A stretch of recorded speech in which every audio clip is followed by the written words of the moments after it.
Hello. Hi there. I'm a little late. Sorry. What are you guys talking about? I see interesting things happening over there in chat. Hi, I'm Squiiji, freelance artist fungi, art educator. What else do I do? Halloween things. I'm also a mage right now. Today we're going to be critiquing the character designs of Dislyte. Nocturne! Thank you for resubscribing! Welcome back! That's half a year, that's a lot, hold up. I know, that's kind of crazy. Welcome back. I hope you enjoy your continued rotation. Really tired, better by every hour. Ooh. Hi fellas! I'm not at full power today. I am doing questionable also. Oh, Corey, happy 6 months to you also! What the heck? Whole 6 months of rotation. I hope you enjoyed it. Stuff isn't back. Oh, you're right. I ended stream yesterday by saying I had to remember to turn them back on, and then I didn't. Thank you for letting me know. Don't worry, I'll let you torture me again. I know it's terrifying to start a stream without the ability to pester me just a little bit. Let's see, what do we get back here? Spin, throwing hands, ladders, disapproval, approval. Head pat. There we go. Okay, off to a strong start. Very good. Short hair, normal hair, long hair should actually work with this model now, even though they didn't before. So I'll see how they do. Gloop. Oh, Corey, thank you for gifting a sub to Stowy Grayish. Was very kind of you. Thank you, Corey. I appreciate it. Can we rotate for Corey, please? Get a little bit of spin. Oh, Striker, thank you for the bits also. Did it show up in my chat that you did that? Or did it just tell me? I don't know how that works because I can't see it, but thank you. I appreciate it. Yippee, rotation. I love when my chat just fills up with walls of the same emote. I know some people don't like that, but I like it. T-pose works, bonk should work, orb should work. Goo, yeah, googly.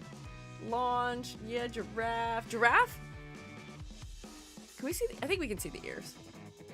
Glitch is fine, small is fine, RGB is fine, Linguigi, Shush, Box EG, Cozy EG, Uma EG. Oh, wow, this is fine. Clown EG, Ragemate, Luigi, SQU11J1, Tony EG, Bald EG, TTS, Aldrich. There we go. Okay, everything is back. It was an on-the-screen celebration. Oh, neat. Intriguing, exciting. Said you can't see it on your screen? Yeah, no, I can't. I use an overlay in OBS, so I can't see things. But I'm glad you all got to see a fun little celebration. You'll have to tell me what it did. Oh, Edward, thank you for gifting a sub to Nano. That was very kind of you. Can we rotate for Edward too, please? Pretty please. Bam. Why did it say we only got 2 subs this stream? That doesn't make sense. For my counter. I definitely can count at least 4. Is it not updating properly? That's so strange. For the counter thing that it does for the goal. Love teriyaki chicken sub. Intriguing. Good to know. Very interesting. Hi. I am not at full power today. I said that earlier. I started a little bit late because I was just trying to get things done and things were not working properly.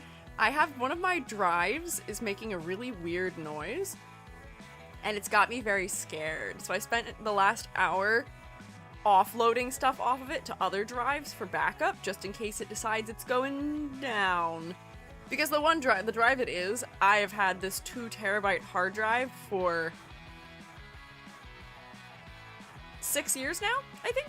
I don't know what their lifetime is, but it's long enough that I would be a little bit worried about its health, so. Is it making a knocking sound? Yeah, it's making like a sound, which I think is the disk spinning in it, because it's not an SSD, it's a hard drive, which I think might be a knocking sound, but I don't know. Oh, Selma, thank you for gifting a sub to Dia also. Thank you, fellas. Do a little bit of rotation for you as well. Just a little bit, as a treat. Just a little rotation. As a treat, for fun. Thought today might not be a stream since you had one yesterday, EG? Oh, you get 4 whole different days of EG this week. Lucky you. Bonus EG. We haven't had much bonus EG in a while, have we? Oh, Alex, thank you for following. I appreciate it. As I was starting to say, I am not feeling my greatest today, but not like stream level of canceling required. My heart pain is just worse today for some reason, or my chest pain, I guess, more specifically. Technically, it's not my heart that hurts, I guess, although maybe it is, kind of. The muscles, like, around it. So I'm not feeling great. Might be a little bit lower energy, but we're still gonna do our best. We'll still gonna have fun. It'll be fine. Take care of yourself. I am. Don't worry. I'm looking after myself. Did I miss news? Perhaps Lance? I guess Lance and anyone who is unfamiliar, 2 weeks ago, I guess, I was hospitalized because I was having some real bad chest pain. We still don't have an answer to my chest pain situation.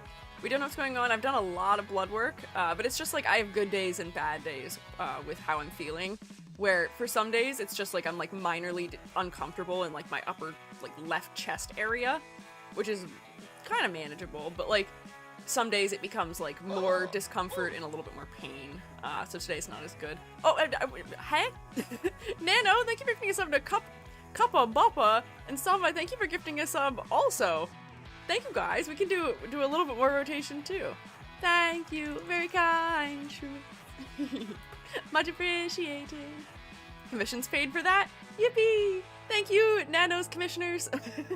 Oh, we really are. We do follow that joke that artists just hand each other the same $20 bill. We just pass it back and forth, don't we?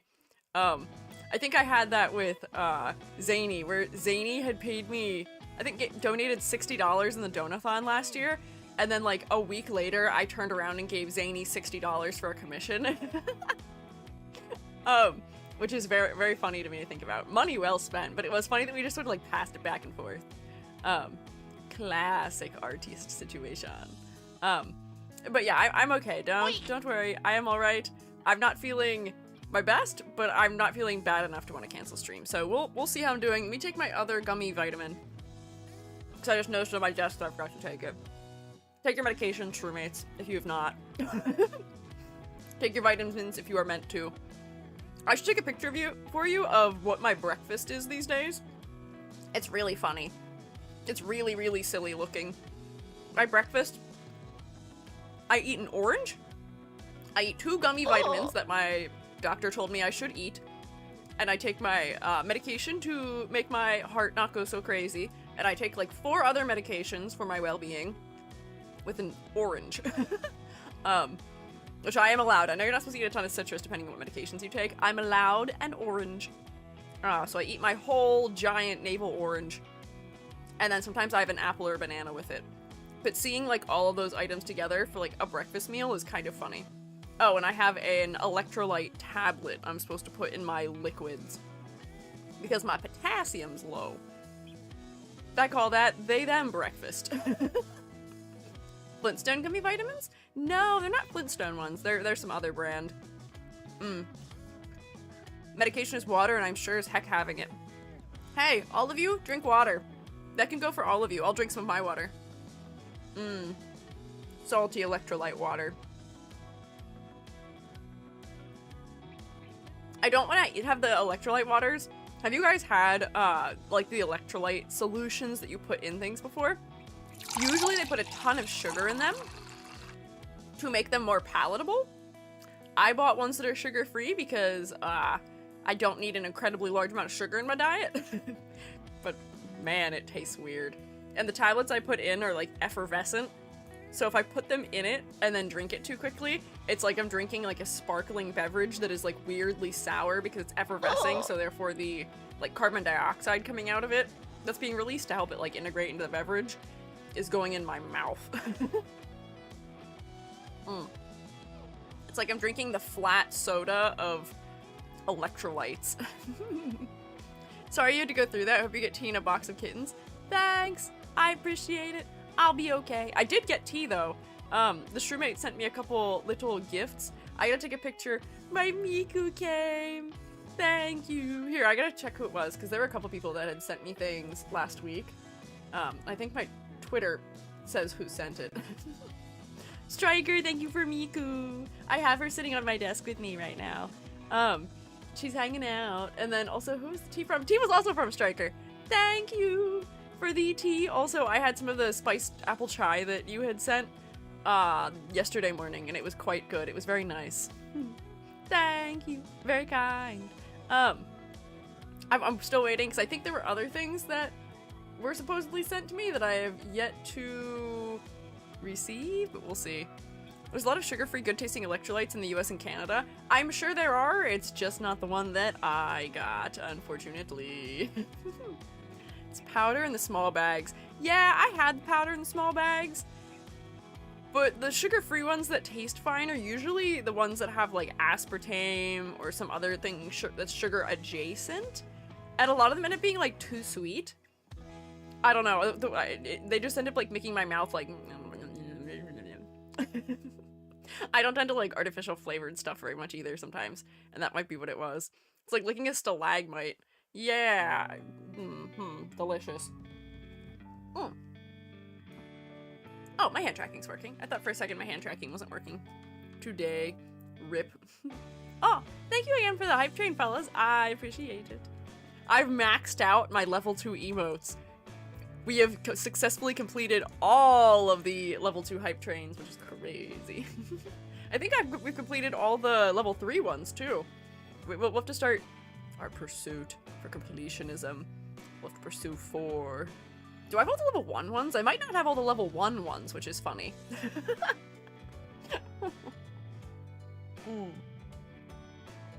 100%ing? Yeah. We can 100% all the hype train chests. That seems like a difficult pursuit, and also a very long pursuit. I bet the people who have done that, though, which is kind of wild. Anyways, did I have any other housekeeping to go through today? Housekeeping, if you weren't here yesterday for my yesterday morning stream, that was at an unusual time for me. There may or may not have been something shown in that stream that you might like to see. Maybe. You should check the VOD, maybe. If you'd like, of course. You don't have to. But it was also just silly and fun if you would like to watch me fight a battle against my aphantasia and mostly lose. I would say I did not beat the aphantasia yesterday, but that's okay. That's the kind of game where it's sillier to not have won in that battle. Sillier to have lost.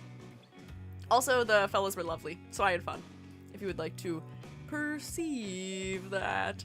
But anyways, do I have other things to say? Maybe we'll just go right into Dislyte disclaimers, because technically I started late anyway, so why don't we get the show moving? If it were easy, it wouldn't be a challenge. That's true. True. Usually use electrolytes to cover the taste of filtered water when I thru hike. Do you not like the taste of filtered water? Huh. Intriguing. I drink any and all waters. I know people can taste a difference and it bugs them, but it doesn't really bug me very much. I know some waters are better than other waters. The water at Jubby's parents' house is really good. The water at my parents' house is probably on the lower end of my scale. Do people do like water tier lists? I feel like that has to be a thing that exists. Anyways, as I get perpetually more and more distracted, maybe. Don't like Dasani. I've had Fuji water. Gigi at the state of Shroom. I know you may not be Jubby, but may I get your blessings from my current pulls in Dislyte? Sure, I am not Jubby, which is so funny that I'm here, I am the streamer. Jubby is the one sought after for doing pulls in games. For blessings. Not I, the usual Shroom, but Jubby, the one who appears sometimes to inundate us with madness. But yes, I mean, we can do a, what do you want? What kind of thing do you want? We'll follow the Jubby technique. What character are you looking for? So that way I can like properly use my brain palace, my mind palace, to channel their essence and their energy. That game has no banner. What do you mean has no banner? As in, they release a new unit, it just goes straight to the same pool everyone else is already in? Taste of dirt is not nice. I mean, taste of dirt is not nice. I can agree with that. As a result, I don't like the flavor of American cheese. There's no banner? Yeah, that. What character is it? Has a good track record of 100%. Water from Vital is my favorite. Tap water is a solid B tier. Oh, just looking gold. Okay. So we have to, in our brains, think about gold. Become gold. What is gold like? Gold is malleable easily. Gold has a beautiful luster to it. Gold is susceptible to tarnishing, but we are not going to tarnish like gold. We are going to apply a protective coating to ourselves, the gold, us, like an enamel of some sort maybe, or a wax sealant, so that way we will never tarnish. We're going to do this within our brain. Picture yourself. You are being, reconstructed, well actually disassembled first, but disassembled and then reconstructed atom for atom, and each atom just gets like an extra piece of gold atom as a friend. They're not gonna bond because organics and non-organics, they don't really work like that. What would happen if you ate a ton of gold? Maybe that's the solution. Selma, maybe you should, in your mushroom form, not in your human form that I'm sure you have, in your mushroom shroomate form, as Gary likes to eat concrete, maybe you should go, like, use your mycelium to absorb, like, a gold necklace or something, and then that will improve your luck. But here we go. Okay, I've become gold inside my body and inside my mind and inside of my head. In all ways. Actually, I think I can wait. I can become gold also in this way. Hang on, wait. I'm really powerful. You just have to wait for it. We're becoming gold. We're becoming gold. We are becoming gold. Sure. Yep, put this up here. Yeah, perfect. Thanks. And what I would like to have is this color. Yeah, there we go. Here we go. No, gifted a lot, but I'm not that rich. No. No. Just become gold. Just become gold. There you go. Selma, I hope that works. If that doesn't work, all of my effort was for nothing. Given the throne, I didn't know how to believe I was the queen that I'm meant to be. I lived 2 lives. Tried to play both sides, but I couldn't find my own place. Called a problem child cause I got too wild. Gary, you are a little, I wouldn't call you a problem child. You're not really a problem, but you are a little wild at the very least. Oh, Striker, thank you for the bits. Is that you reaching for Golden EG? Not to be confused with Golden Freddy. Not making a FNAF ref. Partying. I don't know what song you're singing, Gary. I have a hard time recognizing lyrics when they're not sung to the tune of the thing they're from, which is tough. Citations, my lady. You could not be referring to me by that, are you? I am not lady. But thank you, salutations. I am in fact they, them. Do you get touched by the golden hand? Don't remember the name of the story. Oh, did Midas get to me? No. Speaking of which, people who have mythological implications about them, King Midas touches everything and it turns to gold, but it's actually cursed. Dislyte. Do they have him in Dislyte?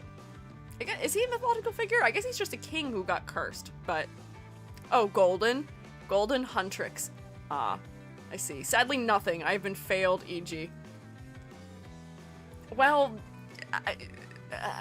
sorry. I guess I am, alas, not as powerful as Joby. So I guess we'll just wait to ask Joby for our gacha pulls. Man, I put all that work into it too. What can you do? Anyways, I am going to teleport us into the other room so that I can do disclaimers and we can start. Perhaps.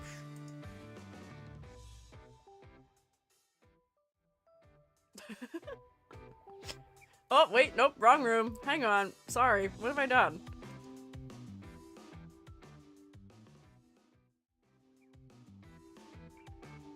There we go. Whoops, hide all my palettes here. Slide that back in there. Perfect. Ah, so is the sister game to Dislyte Dislyte? Honestly, that's pretty good. That, maybe. We'll still not have the models for you. Ah, thank you, Selma. I appreciate it. Oh, also, Selma, for clarification, you wanted us to look at, Jin Yu Yao? That was your selection, which if people are wondering what's going on, Selma made a very lovely and helpful document of a bunch of characters in order to point me in the right direction with Dislyte, which I am very appreciative of. So do say thank you to Selma, please. That is an order. I don't know why I'm so short. That is an order. Do say thank you to Selma. Also, as a result of that, I did offer Selma in return for the hard work.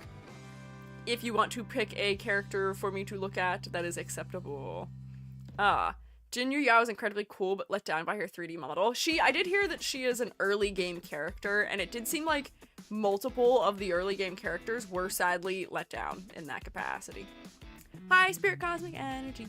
Might be past 9 p.m. my time, but Dislyte our times. It is Dislyte time. Many, many thanks. Thank you, Selma! Trust me, better than the Chinese version. I did see the Chinese version, where she just has to have human legs. Free fused character. Ah, okay. So she's a character that people who have played the game will definitely be familiar with then, or have some experience with, mayhaps.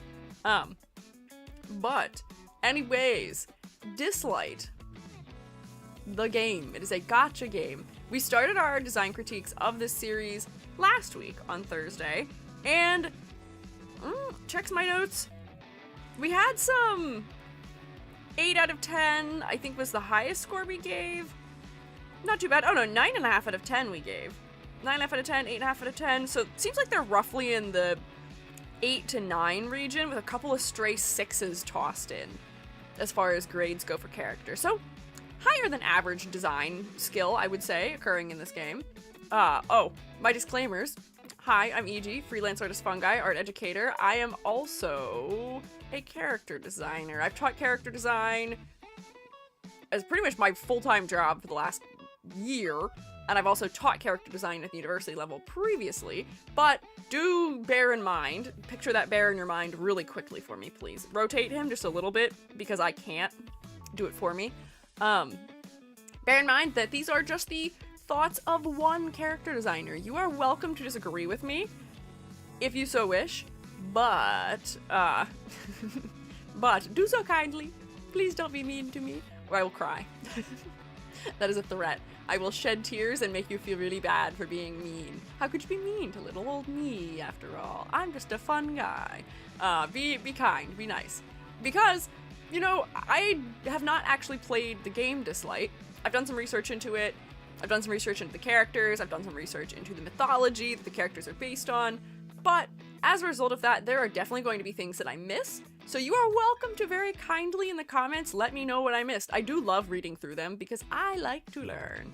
And I'll admit when I'm wrong about things also, if I miss something. So think about those things. My other disclaimer is that, like, I do approach the characters after reading the story of Dislyte, so knowing the lore, world building, and not knowing anyone's role or really anything about the characters themselves. So I know about the world, but I do intend to approach the characters we look at as a cold read. So I have notes about my cold reads were to determine whether or not they are effective in conveying to a viewer the character's role, their occupation, the mythology they're based on. We'll see how that went. I am aware of the power systems of this game with the rock, paper, scissors thing, with flow, inferno, and wind. I am aware that the characters draw from particular mythological references. My disclaimer based on that, though, is that, like many others, the American education system did fail me just a little. So in school, I really only got to learn about Greek, Roman, Egyptian, and just like a little bit of Norse mythology. Even we're talking like high school, college, and grad school. I have an art history minor, and I still never got to officially cover any mythology outside of Europe other than Egyptian, unfortunately. So, since attaining, that experience in school, I have tried to broaden my horizons and learn more about other mythologies, but I'm not as familiar with them, unfortunately. So, like, I'm not as familiar with Chinese or Japanese mythology outside of a couple of, like, key figures. So, I did do some research into the figures that these characters are based in to see if I can see what their symbology is, see what they sort of represent, to sort of fill gaps in my knowledge, but I will miss things once again. So that is a skill issue on my part. So if I am not able to cold read those characters properly, that's probably more my fault than it is the game's fault. So do be aware of that. Also, I will acknowledge it when we get there. Crazy how much is not in school. That's what I'm saying. My, like, graduate degrees are in printmaking. Printmaking, the thing that, like, mostly originates in Japan. Printmaking, relief printmaking. I do mostly screen printing, but like relief is my second. I never got to look at any printmaking in any of my history classes unless it was German expressionism. I think those are the only prints I got to look at ever, which is heartbreaking. The only time I got a little bit more than that is that my professor in grad school taught mokuhanga. Oh wait, this is a thread I have to go down at some point. I want to talk about the new Niji Sanji merch for Luxium. Right now, I don't know if it's the time to do it, but there's like a whole conundrum going on where people are like, oh my god, they're charging $400 for these prints of the dudes from Luxium, which is Vox, Luca, and Shu. They're mokuhanga prints. Of course they're $400 or more. Do you know how many people it takes to make those? Do you know how much time it takes to make those? That is an incredibly, like, high quality piece of merchandise. If I had that kind of money, I am not especially that into those particular three of Niji Sanji, but that's such a neat piece of merchandise, and I feel like people don't understand what it is. Therefore, I would advise Niji Sanji to market it more clearly. Don't know what it is? They are prints that are handmade block prints that are printed using a technique that involves engraving and etching into wood. It's sort of like, if you know, like linoleum carving or stamp making, take that and increase the complexity, amount of time and skill needed to produce it by like 700 for mokuhanga. You're carving hardwood, which takes a lot more time, it takes a lot more precision. You need sharper tools. The printing process for it is done by hand. You're not printing through a press. You're not applying traditional ink. You have to use washes of ink across the surface of the individual relief matrices, the pieces of wood that are carved. And all of the prints are several colors, which means you're not just carving one block like you would for a stamp often. You're carving one block maybe for every single color, which then you have to wait for that first block or first layer to, you know, set up. With mokuhanga, you gotta keep the paper wet the whole time between each print, which also is a huge amount of work. It's a lot. It is very tedious, but the prints are beautiful. It is a very historic process. It yields lovely, wonderful results, but it takes an incredible amount of work. And I think that the price they're asking for it is absolutely warranted. And this is like one of those few times where I get to be like, hey, thing going on in VTubing, I'm an expert in this. I mean, I'm not an expert. I don't do mokuhanga, but I've trained in it a little bit. I'm not in any way like certified as an artist in that capacity, but it's worth looking up. If you look up Moku, M-O-K-U, H-A-N-G-A. I believe it's all one word, but I seem to separate it when I say it that way, which may come from the fact that I have a little bit of an accent happening with the way people are saying things. Good to elevate the conversation, teaching the netizens. Yeah, so like I may just like do a little PSA and be like, hi, friendly neighborhood printmaker mushroom here. I think that's a valid price. I'd be willing to imagine that there's probably like, yes, an illustrator, but also probably like 7 to 10 other people just in the production of the prints themselves before we even get to like distribution or anything like that. And it's all hand done. It's gonna take hours and hours and hours. So like, I should make a little note somewhere, maybe on the Twitter about it. We'll see. Burnlack, thank you for the bits. I appreciate it. Wanted to say your YouTube videos help me get started trying to create content. Thank you. Of course, I'm so glad I could help you. Good luck in your content making. You got this. Okay. Beef. Oh no. Oh, Gary. Oh, Gary. Oh, okay. Wow. Where's the problem? Gary, where's the issue? Gary, what happened? We'll do that. I don't know why I decided to... Wait, this is all one sentence. Maybe that's why? Was it British again? No, I don't think it's British. It may be the word finger. If we're making guesses as to why he wouldn't say this. Oh, Gary, come on. Hang on. Buy a concrete ring from you. Would you do anything for me? Prima donna Gary.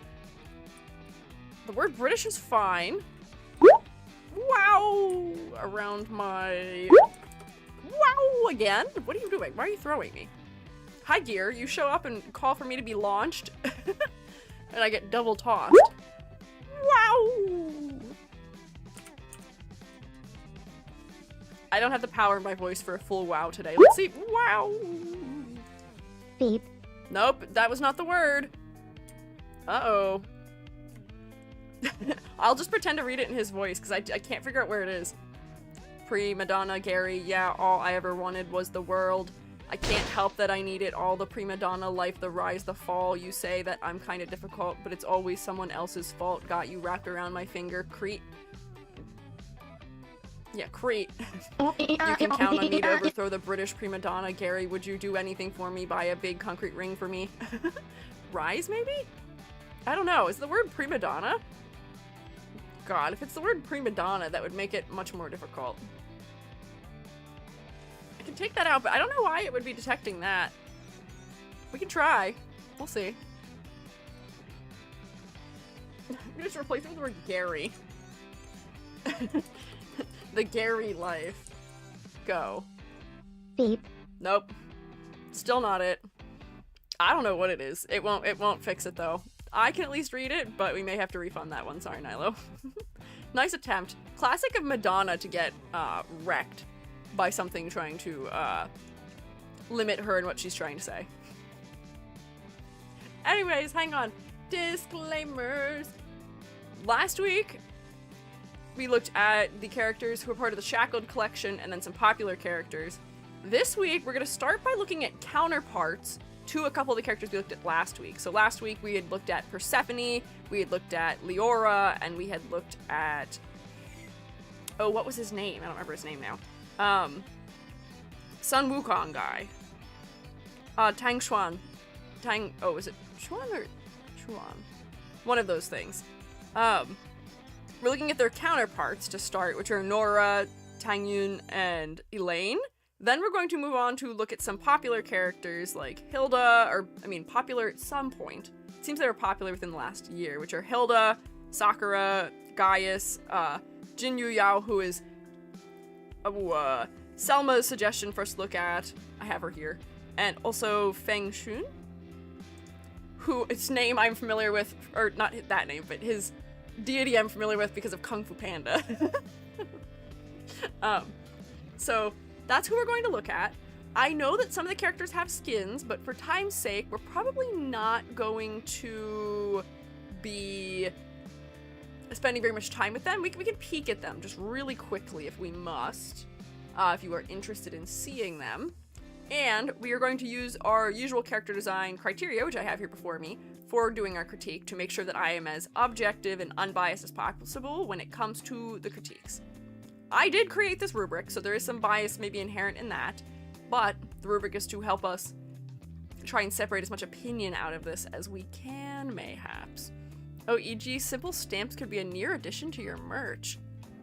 Stamps? You guys want to mail stuff with my face on it? How much do you guys use the mail in the modern day? I feel like I send letters 3 times a year, maximum. But I guess if you want to collect a stamp of me, it would just be a cute little sticker, maybe. Also, is there a particular reason for that? Wait, also, what happened to everybody's usernames? Why do you all have numbers in your usernames now? Is that always a thing on YouTube? I feel like it wasn't. Fair point, people stamp collect. That's true. Please don't look at the summer skin for the tiger. Noted.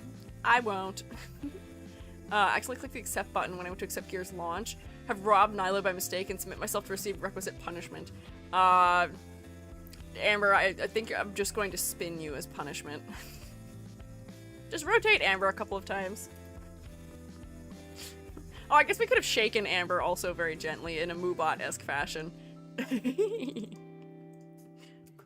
There you go. Bad and naughty mods get sent to the pear tumbler. Which is to say, Amber is not bad or naughty. Just one little mistake. It happens. Gonna be sick? No, no, no, Amber, hold your lunch down. It's okay. You got this. You're a pro. You got it. JQ Summer skin is worse than the base, and I say that as a thirsty furry. Okay, noted. They don't have the same face at all. Interesting. If you do hey, Rex, why are you saying that word? You can't say that. What are you doing? Hey. Amber will get sent to the bee spinner, but like for ants. The ant spinner. It seems like our usernames changed to our links. Don't know why. Oh, how peculiar. Okay, YouTube, continuously making strange updates. Interesting. Anyways, here is our rubric, which we use to grade the character designs. Each character can get up to a maximum score of 10 points, with 2 points being from each of 5 categories. Those categories being color palette, silhouette, complexity versus clarity, focal point, and concept and motifs. 2 get full points for color palette. The palette should be cohesive and interesting, should work well from a distance, and should have a strong color hierarchy. The character will receive no points for color palette if the palette has instances of low contrast, clashing, or if I just think it needs to totally revisit the hues and values. 4, silhouette, 2 get full points. The silhouette should be unique and easily identifiable in and of itself. And I say this because, you know, Miku, she's an anime style girl. We can recognize her by silhouette alone. There's many characters that can be recognizable just on the basis of silhouette alone, and I will say I am relatively happy with the way that Dislyte works with silhouette. The character designs in this game are pretty grounded, but they still tend to do a decent bit of exaggeration. So I think that's saving them in the silhouette department. They will receive no points for silhouette, however, if the silhouette is non-distinct, blob-like, or just needs more definition. 4, complexity versus clarity. The design needs to have an appropriate level of detail for the fact that this is a 2D illustration that will become a 3D model in a mobile game. So we've got to bear that in mind. The details in the design should be specific and support the concept, and should be easily plushifiable, because an important part of the marketing strategies for many pieces of media, games included, is merchandising. If you can't make a cute little marketable plushie, if you can't make an acrylic keychain, if you can't, as a fan artist, draw a character's design because they're so over detailed that it's antagonizing you, just a sheer thought of doing so, that might be a problem. So, design will not get any points for complexity and clarity if they are too complex or too simple to the point of genericness. For focal point to get full points, the primary focal point should be well executed. That primary focal point being the head, specifically the eyes on the face, because that is how we, as viewers, can form a connection with a character. You can have other areas that are secondary or tertiary focal points, which can include the ahem assets, but those should not be the primary focal point. But I will say, I've been pleasantly surprised by Dislyte so far with their focal points. Often it's just they have a color placed somewhere that's distracting as opposed to something else. So, a design will receive no points for focal point if the focal point is not focal, the primary one, the face, due to low contrast, over or under detailing, or just being obscured by other things.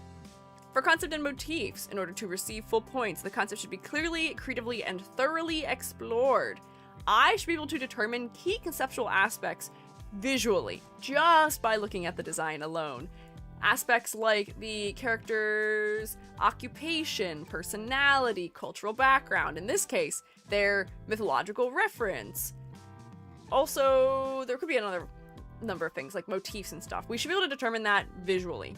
If we cannot, if the concept is visually unclear, underdeveloped, or non-existent, no points. So, we'll see how they do. Yeah. Especially Voltorb, best silhouette. I mean, that is the bit, isn't it, in Pokemon? There is a bit about that. Or the, what is it? Which character is it where it's so-and-so seen from above? I don't remember which Pokemon it is. But, yeah, several are like that often. About stamps, 1, they don't have to be your face, and 2, they can be used for decoration of paper or fabric. Ah, I see, okay. Every Esper is a chibi in the game. I did see the chibis. The quality of the chibis in this game seems to vary extensively, unfortunately, to a degree where I almost didn't want to pull them to show them. Some of them are really well made, but some of them are really weirdly, like, low contrast or kind of washed out, despite the character design they're based on not being that way. So they felt a little bit like an afterthought to me, so I didn't want to bring those into the equation. I don't know if it's possible to change our links. Remember they were randomized based on nicknames at the time. Wasn't proactive, didn't care what it would be. See, sadly, I do not know how to change that. But you know what I should do? Because I didn't get to do this yesterday. Taking roll. Hey, shroommates, who's here for class? If you would like to be a part of roll, if you would like to alert us that you are here for class, on Twitch we have a 1-point channel point redeem that you can use to sign into class. You can also just say hi, here, hello, anything of that nature on YouTube as well, if you would like. Yeah, keep them rolling in. Roll on into class. You get a whole 54-ish minutes to do so. And don't worry, shroommates are never late. They arrive precisely when they intend to. Let's see, where's today? Here's today. Sanism, Nocturne Deer, Ocnus, Striker Venom, Diafiora, Corey, Edward, Panda, Chili, Valisteus, Nilo, Selma, Freeform, Real Art Fun, Chakarama, Sanis, oh wait, hang on, Sanism was Hydrate. I've said your name probably 3 times now. Wool, Amber, Refracted Fluff, Inti, Ren, Wordy, Rex, hi. I'm multiplying. Sanism has redeemed another one. Roll in, roll out, roll to 45-degree angle. How? I don't know. Well, if you have an axis that you are spinning around, just rotate your axis 45 degrees to one side or the other and become like Uranus or one of the other planets that has a really tilted axis. Maybe not that far, but it could be that far. Hi, Alsu. Hi, Game Loser. Hi, Nano. I see you. Everywhere I see Sanism. That's like the thing where somebody's freaking out. That's like, Hatsune Miku? I can see the horizon. What does he say? He's saying something about he's complaining. It sounds like he's dying, and then Hatsune Miku? One way to get tilted, I guess. Yeah, get tilted. Tips the Earth another 0.3% on its axis for fun, as a joke. What would happen if I did that? What would happen if I tilted the Earth by like 0.3 of a degree? But that would screw up our day-night cycle maybe just a little bit. And probably also a little bit of our seasons? Would that impact anything else? I don't think so, actually. I don't know. Nora, I'm late? Hey, no. Shroommates arrive precisely when they intend to. You're never late. I appreciate if and when you come to class. At any time. Oh, also, lurkers, don't worry. You've been counted for roll. I see you. Thank you for being here. Also, VOD watchers. 07. Thank you for your service. I feel like the tides we messed up the most. Oh, you're right. The tides would probably get a little bit goofy. Anyways, do we want to... I can offer you an easy and simple gamba today, if you so wish. Our gamba is, will EG get through all 8 characters or not? Considering it's been an hour and I have not yet begun, maybe. Unclear. Simple yes, no. Nar or absolutely. Let's see how much faith you have in me. Bear in mind, I think I did get through all of them last week. And on Monday, I did 6 design critiques as opposed to my usual 4 or 5, so... what can I say? I'm getting better at this somehow. Will EG get... Whoops, hang on, that's how you spell that. Get through all 8 designs. Bam. Yeah. Nah. Get your votes in within the next, like, 15-ish minutes. Actually, usually I give you 30. Go ahead. Possible ecological stuff, because it depends on how much and where the tilting is happening. The tilting's happening everywhere. If we tilt the Earth, the whole Earth will be tilted.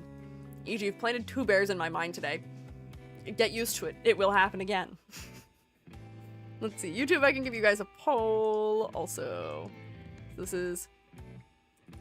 Will E.g. get through 8 designs today?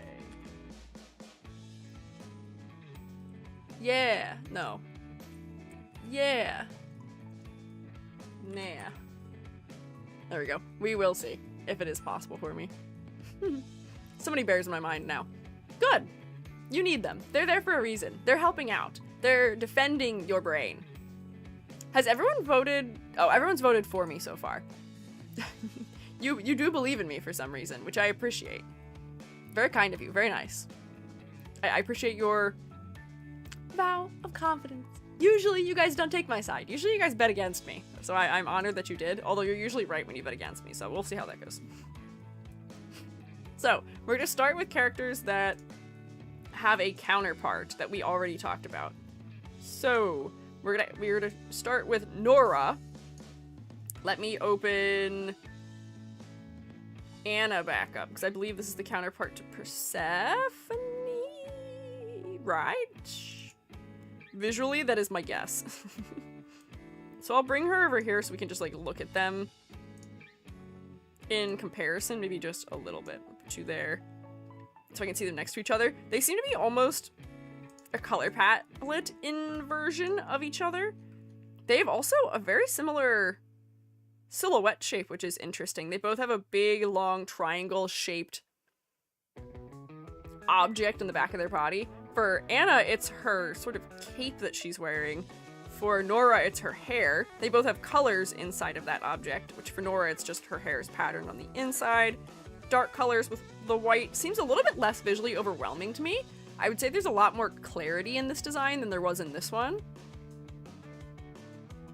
Oh, I have to guess. So conceptually, I need to make a guess. I'll take a stab at what I think the mythological basis for this character is. I do have the hint, which is that Anna is Persephone. So we're doing things that relate to, you know, this is springtime and crops and flowers and things like that. So I'm trying to think of a character that may be an inversion or a counterpart to that. I would often probably think of someone who is related to the underworld in some capacity, maybe. I did at first guess, guess that this was Nyx, mayhaps? But I'm not sure why I guessed that. It might have been the sequins on her shirt reminded me of stars. But I was also seeing some things that were almost like bird-like. She's got a wing behind her ear. The way that they've patterned her ruffles feels a little bit like fins in sort of like a fish-like manner. So there's a lot of different pieces of imagery here that were not necessarily helping me place who she is. She has little gems all over in her hair and also on her shirt. Oh, by the way, this is the Chinese sprite version of this character because her shirt was incredibly see-through here, which I think it is still completely see-through. This is a wild top. Actually looks more like Persephone. She, honestly, if she weren't so dark colored, I may have guessed she was Persephone too. From a little bit, like these are almost floral the way that they're shaped, but I wasn't sure. By the way, she's a hearing aid. Oh, is that what this is? Her earpiece is a hearing aid. That's interesting that they've built that into her jewelry. I do enjoy that. Did Persephone a disservice? Yeah, a little bit. She's a little low contrast. People do love her anyway. Dress looks like leaves. I could see a comparison to leaves also, perhaps, in the dress. But I was just a little bit stumped when I was looking at her, trying to figure out what mythological reference she may have. This is going to be Greek, just because we know her counterpart already. When I came over here, I was like, oh, okay, so she's going to be someone who relates to music. And the only Greeks that I could think of that relate to music are the Muses. That might be Hercules tainting my brain, but I didn't have another thought in my mind. And I believe that that was correct. She is the Muses. She is Muse as like one person, which is interesting to me because the Muses are 3 or 9 different people depending on who you ask. 9 strings on her harp. Ah, okay, so I see these are believers that there were 9 Muses. There's like contention in art history about how many Muses there were. Apollo also has harps. Yeah, he also has harps. No sun. Yeah, definitely not Apollo. There's not enough other associated imagery for him. So a muse, I think, would make sense. I further was trying to pin down which muse she was, because there is, I think, a muse who is particularly related to music, because the muses each have like some area of arts or literature or science that they relate to. Which one was it? Who was it? Poetry, history, hymn and mime, flute, chorus and dance, lyric choral poetry, tragedy, light verse and comedy, astronomy and astrology. So maybe polyhymnia would make sense? Calliope for epic poetry? I mean, maybe, potentially, don't know. No flute, so not Euterpe. I'm not sure if I'm saying her name correctly at all, unfortunately. But I did think it was interesting that she is not a particular muse, that she is just the general concept of muse in general. Is that a flamenco dress? It could be inspired by one. It's sort of similar in shape a little bit. Let me just look that up for a second. Oops, misspelling. I can see a little bit with like the tiering, but I'm not sure the shapes are quite the same. Although the flared shoulders, I think, is something that I've seen on those kinds of dresses before, too. Melpomene? For the Yuri plot, mayhaps. Hi, Mythic. Explain the top bit. Pretty sure I saw some dancing dresses have something like that. Ah, okay. Is dancing something that is related to her and the way she expresses herself in the story, mayhaps, then? Which, I guess dancing would be something that makes sense for a muse to do as well. As there is Terpsichore is probably how you say her name? Terpsichore? Approval? Thank you for approving. Am I saying this correct in any capacity of the way? Probably not. Also, hi, Etch. So maybe she would be the muse of chorus and dance, perhaps. Don't have it quite being a muse of inspiration. Well, you know, if we're thinking about creativity as a concept, we do often think of, you know, the whole color palette. We think of rainbows in association with artists quite often via the fact that we see the color wheel or just like a full variety of paints and a palette chosen for artists, you know, and symbols that represent them. So I can see that being something that inspires us.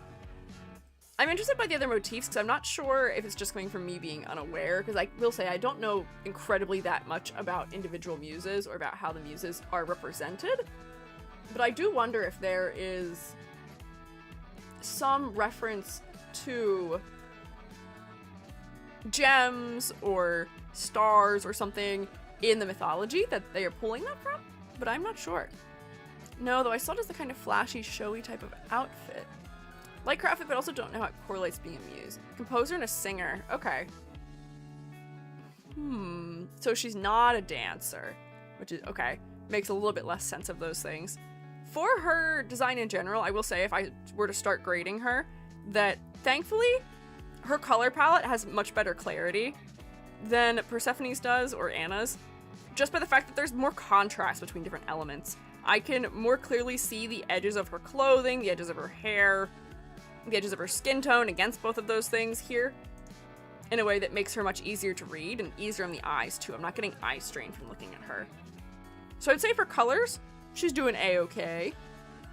Also, she transforms into her outfit magical girl style. Good for her! That's fun. Okay. Oh, the other things I was going to read about them in relation to each other, you know, as we tend to associate white colors with purity or with positivity or with, you know, being on the good side of whatever there is, with lightness and brightness and ethereality, we tend to associate dark colors with, you know, the night and darkness and the things that tend to happen under the cover of night, which are usually not as fantastic. They can be a little bit more scary or a little bit more nefarious in that capacity. So we have Anna, who, based on her posture and her face, she seems a little bit like a go-getter. I forget what you guys described her personality as being like to me, but she seems like somebody who might be sort of positive and friendly.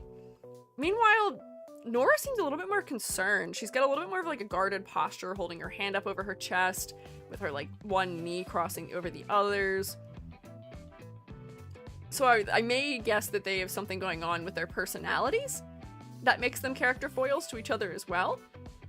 Googled, the muse is a DPS. Good for her.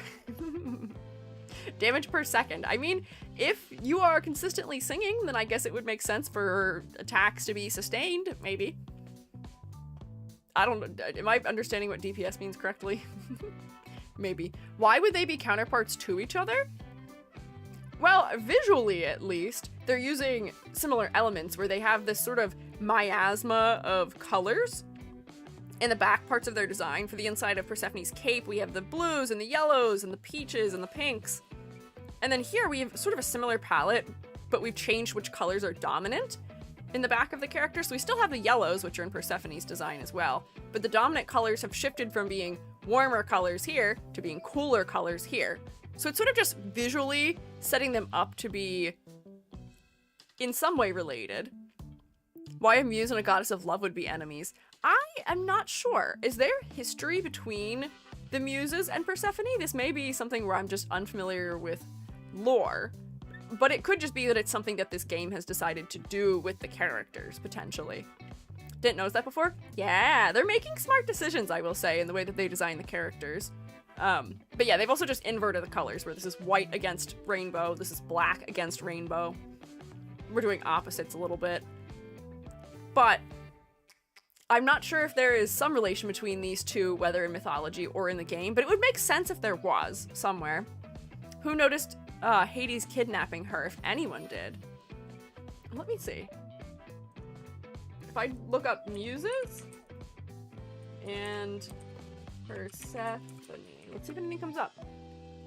I didn't really question it. Missing muses. They're just distinct figures. Rites of Kore. Persephone's her name is Mistress of the House of Hades, referred to as Kore, which means maiden. Yeah, I know that. I'm not actually seeing any Google search results for them together. Echo noticed the Persephone kidnapping and met their sisters because of Zeus's daughter. Is Persephone Zeus's daughter? Do I not recall that? I don't remember her lineage. I know her mother is Demeter, which might make sense then, as potentially one of the many women that Zeus cheated on his wife with. Oh yeah, she is the daughter of Zeus and Demeter. Okay, so they're just siblings. Hades' Esper has nothing to do with this event. He's just a morally ambiguous scientist. As punishments. Demeter turned Persephone's maids into them as punishments. Okay. In some myth, Persephone is Zeus and Demeter's child. Goddess of Spring mistook her for Aphrodite for a moment. I didn't have an easy time placing Anna as Persephone, but her existence prior to Hades seems to be what they're focusing on here, so just leaning her more into the floral end, I guess, might be how they're making sense of it. Persephone is the child of Demeter and Zeus, and the Homeric came to Demeter, and Zeus basically gave her away for marriage without consulting the mother. Yeah, I know, Demeter's not really happy about it. Might just be a case that the person with the powers isn't reflected in their reality. It may just be that the two of them, before they became Espers, already had some sort of relationship already as well. But we're not really here to critique the lore building for the game. More so just the visual design. So, complexity versus clarity. I think the level of detail here is fine. We've got some small scale details, we've got some medium scale details in the ruffles of her dress, small scale are some of the gems, and little bits of texture we have throughout. Large scale detail, she's got her big ruffles on her shoulders, the way her dress is blocked. Makes sense to me. I don't think she's over detailed. She seems approachable from a fan art standpoint, and I can read her design pretty clearly. I feel like she could be made into a markable plushie without totally changing what she looks like either. For silhouette, let me grab... I believe she's white. There we go. That. She is probably very comparable to Anna in silhouette. They've got a similar overall shape, but there's enough distinct differences, I would say, in their legs that does make it clear that they are not the same person, where this is a lighter silhouette at the top. There's a lot more like space for breathing because of the transparency of the cape behind. The legs being thin provides more contrast. This silhouette is heavier. It's a little bit more Christmas tree shaped. We're expanding out from the sleeves and then jutting back in and then out again for the hair and then jutting back in and then coming back out around the legs where the skirt is cascading around them. Oh, I guess we can also notice the difference in the way that they're wearing their clothing as well. She's covering her legs, she's wearing it very close to her body. Meanwhile, Anna's is sort of flaring out and just exposing her legs to us a little bit more too. That's another contrast between them. But I would say her silhouette is pretty recognizable. I'm not sure if her... Oh no, I think her dress is asymmetrical. I wasn't sure for a second if this was just a center fold pushed off to the side, but it is asymmetrical. If she only has this on one of her ears as well, those are some nice little moments of asymmetry, which make her interesting. I'd be willing to give her full points for silhouette. I don't really have any troubles with it. Hi, girl. I don't mind girl if it's for a meme purpose, but yes, I'm a they them. It's okay though. I don't mind if people are like the like classic like yes queen, or you can call me monarch if you want, I guess. But girl is fine. I know we're just moving around, so I'm not bothered by that. Nora's the lady to Anna's knight aesthetic wise. I feel that. I would agree with that, where she has her armor in a couple of places. Meanwhile, she is wearing clothing that is maybe less practical for battle. They also have inverted parts of their body covered, where she is covering her entire upper body but exposing her legs. She is exposing her upper body and covering her legs, which is interesting also. Split leg, yes. It's a split leg. It has the slit running up one side of the dress, yeah. Focal point. For Nora, I will say, I am drawn to look like right here, because there's just so much more contrast and there's so much more color. Because the color is so limited in this design, the bulk of the design is somewhere in the grayscale range. Thankfully, it's in the grayscale range with blue undertones and slightly more purple undertones or brown undertones or more blue undertones that are a little bit more teal throughout.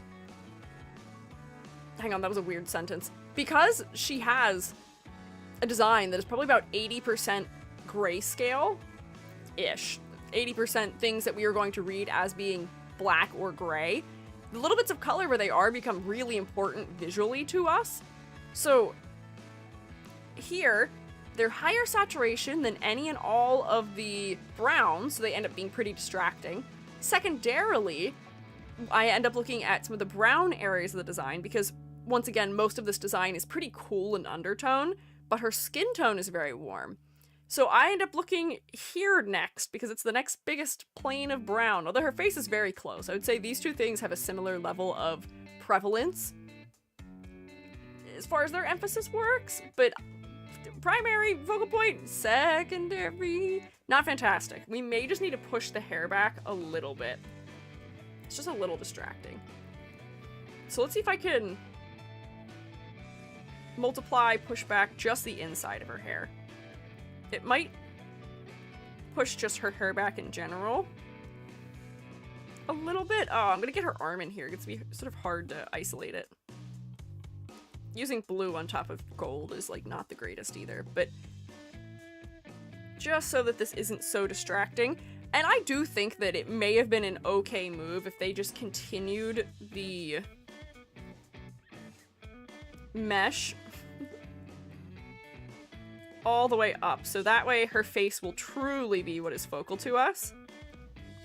And like, we can still show things that make it clear that this is a mesh we are looking through, but it's just too bright, too flat of a plane of that brown. Although I don't know if I like that either. It doesn't really make sense as a collar. There may be some other way we could push that back too, but the general statement here is that unfortunately her face is not the focal point. It is being out-competed by two other things at the same level. They knew what they were doing. They may have done that intentionally, which might be unfortunate. Looks like there's nothing specific going on for Stephanie Muse and Mitts. Yeah. Bet is calling early tomorrow will be long for me. Good luck, Nano! Enjoy your snork, me-me-me's. My liege. Yas, your majesty. Thank you. My liege. I appreciate your respect. Her model is very jiggly. Oh, so the animations are making it less focal on the face? Interesting. Noted. So then, for concept and motifs, without her instrument, I don't know if I would have gotten to the idea that she is a muse. I feel like we could have integrated musical elements more directly into her design than they have done here, if she's going to be a muse of music or of singing. This is the kind of dress that I feel like would not be that out of place if she were to be singing in some sort of like jazz lounge. It's a little bit out of place, the sleeves maybe. But the split sides of the dress I feel like fit in well there. The cut of the neckline, the sleeves do make a little bit of sense. We're trying to do a little bit of crossover between nobility and performer. But we just need more things to suggest that she is a singer, perhaps, or that she has some musical experience, which could just come in the form of visual motifs. We could restylize a couple of elements that they have some sort of musical representation. The musical staff could have come in somewhere where we have lines already in the design, or, you know, she has her harp. I wonder if there's not some way we could get some element of her design to read as a harp as well, just physically in it. It could be as simple as her ear accessory could have been a little bit more harp-like as opposed to being wing-like. Not sure. But I do think that she needs something to make it clearer who she is. Yeah, a new hairpin, something of that capacity. To the defense, there's already an Esper with a mic stand. A mic stand is an accessory as well, though. Like, I do think that we could have maybe restylized her ear cuff into something harp-like. And that may have been all it would take for me to be like, oh, music, I see. Like, if I go like this, and then I'm just gonna, like, generally put her hair back in here, but if, play pretend with me, here, this was shaped like, what does a harp look like? Like that, okay. Shaped like this. It could even be shaped like her harp, where it has like those little like triangle bits on it. We could make it extend off the side of her head, probably even further than I just have. I gotta make it increase her silhouette the way that her current accessory does. So like, rises up here, flares out, bam, and then has like those little like diamonds on top of it for the strings, and then we could have like the strings themselves like pull back behind her ear. But then that's a musical reference. That helps. Theater masks for earrings to cover more muses. Maybe we could have other things that are hints to other muses as well, which may help. But I think we just need a couple more little subtle suggestions somewhere in here, perhaps. Unique theming, like moons, cats, zippers. Oh, hang on, was there a question? I think I might have missed it. Maybe a vague question. What would some general, or maybe even specific unique tips be when it comes to designing your own OCs? Santom's got a good tip, which is, yeah, unique theming or layered concepts. So much of character design is in the prep work before you even design the character visually. Do your research, put the time in, look up things to use as inspiration, because you can't include things in your design if you don't know that they are options or possibilities that could ever potentially exist.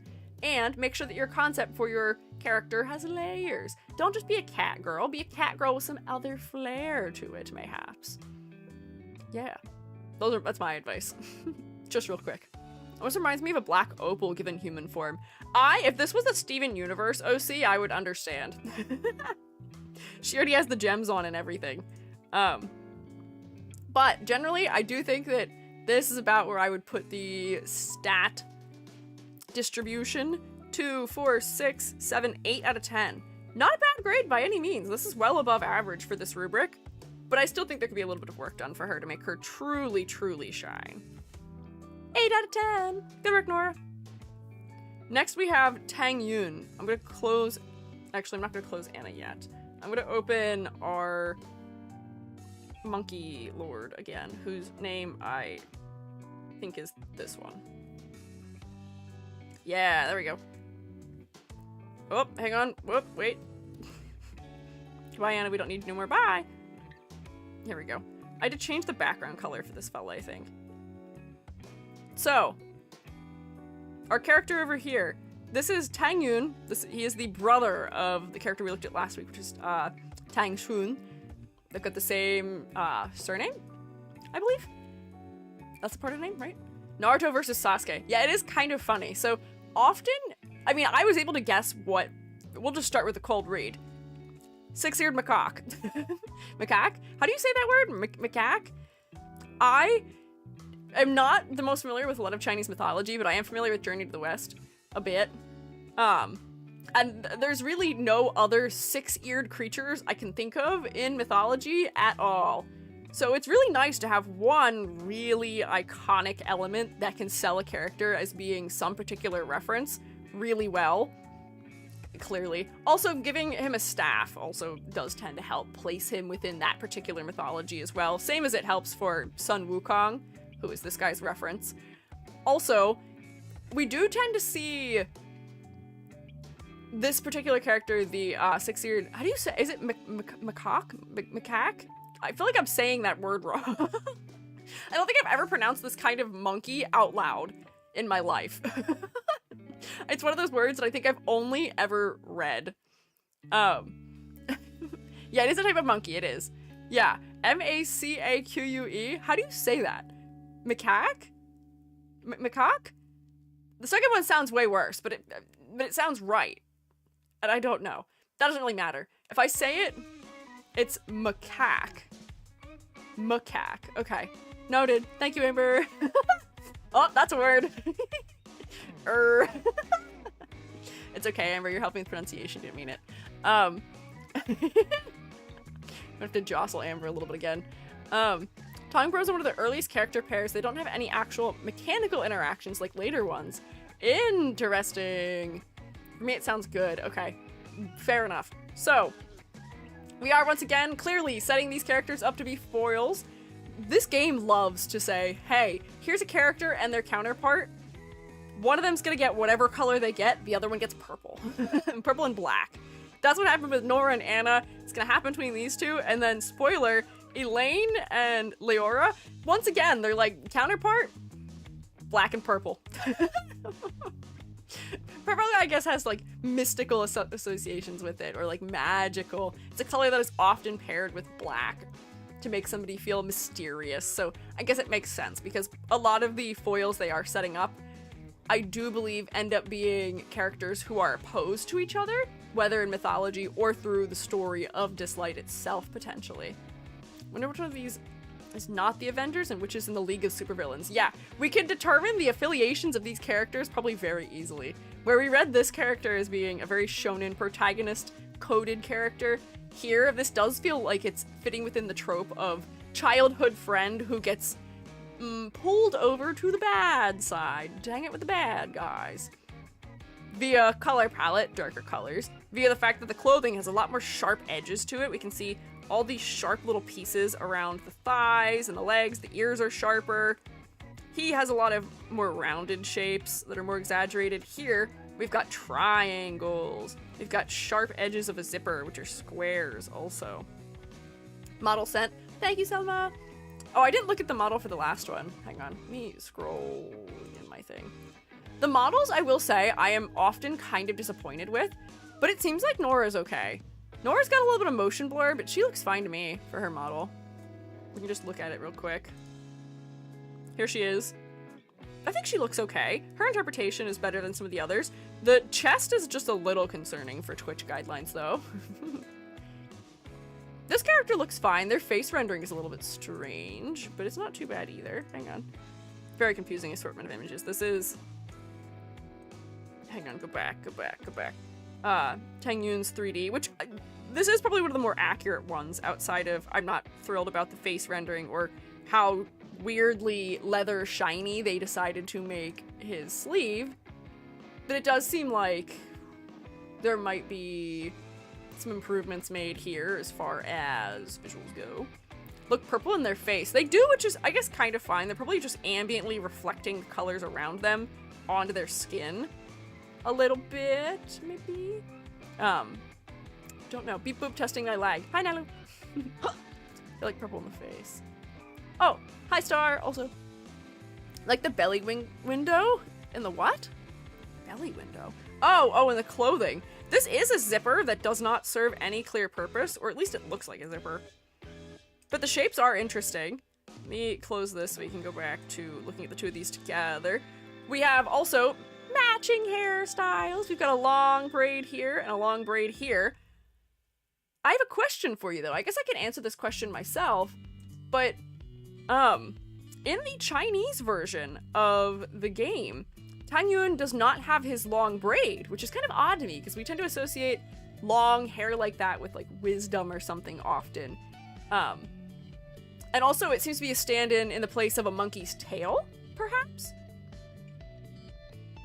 But they removed the hair in, or at least the length of it, in the Chinese version of the game. Let me see if they do it also for Tang Yun, because I didn't notice for him.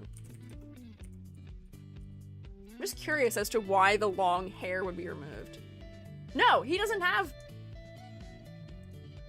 his hair removed either. I wonder if it may be something about the fact that this character is on the side of the heroes, and therefore it is acceptable to portray this character with long hair because of the implications of having long hair. But because this character is a villain, or is just aligned with the villains, maybe that is not acceptable then. Also, only 2 ears. Wait, do they? Oh, I guess they do remove all the animal features also. Wait, that's actually a problem if they remove that, because that is one of the main things that makes it clear what mythological figure he's based on. Without that, I can't tell who he is. Because there's not really, like, a ton of other hints. I will say that the 6-eared macaque? I gotta stop saying it that way. I've goofed myself up. The 6-eared macaque, the identifying trait about him is his ears. It's in his name. So to remove those is troublesome. They could have turned them into an accessory that's being worn behind the ears. Sorry, Lance, I keep saying it wrong. I don't know why. Actually, I do know why. I've never heard it said out loud, and I know how to say it correctly, but I keep just not doing it for some reason. Macaque. I can't ruin our good Say So EG stream by saying a word that contains another word that is a word that we don't say around here. How many spit takes have I caused today? Say it in Portuguese, it's funnier. Apparently Automod said no. Why is it funnier? Why is that funnier? Macaco? I don't know if that's funnier. That's just a different way of saying it. I'm not gonna allow it because I don't know why it would be denied. Macaco. Thank you, Gary. I'm glad you could inform us. I know exactly why it's not allowed. Oh, is it going to be something where we are referring to people with that word and using that in a derogatory sense, mayhaps? I feel like that might not be kind, and it could be something I could foresee bad people doing, potentially. It's okay, Rex. Anyways, used in a similar sense. Okay, I see. My poor faith in humanity once again was correct. Literally the word. Yeah, what can you do? Anyways, so, this design, if you're going to try and change this for localization in order to not get wrecked, we could have just changed these to being some sort of behind the ear accessory, like an ear cuff, but that's for the other version. As it stands, this is fine. As far as having other references to the iconography of the 6-eared macaque, to say it properly, I am not particularly familiar with what he is associated with as much as I am with Sun Wukong. He's the least, or the less popular brother, I believe.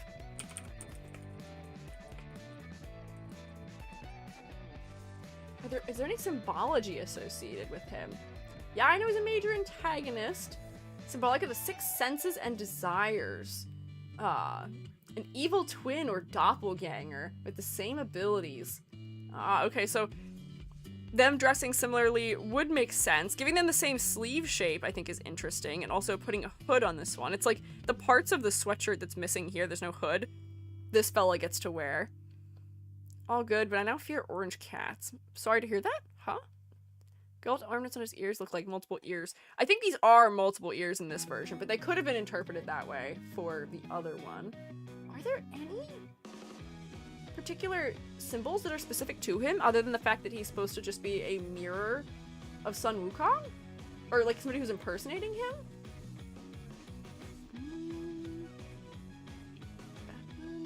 Ears are for eavesdropping, okay. Knowledgeable of the past and future. Comprehensive of all things.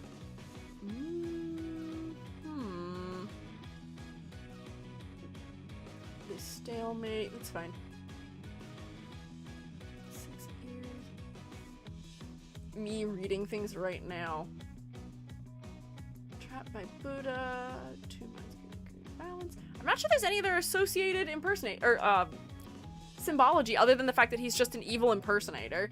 Which, you know, they have a similar hairstyle, but this is more shonen and fluffy. This is sharper, harsher, colder.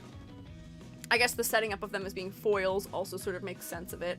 I see depictions of him having more arms as common, and often he is wearing purple and red, just darker colors to contrast the lighter, brighter colors of Sun Wukong. So I guess he's doing okay on that front.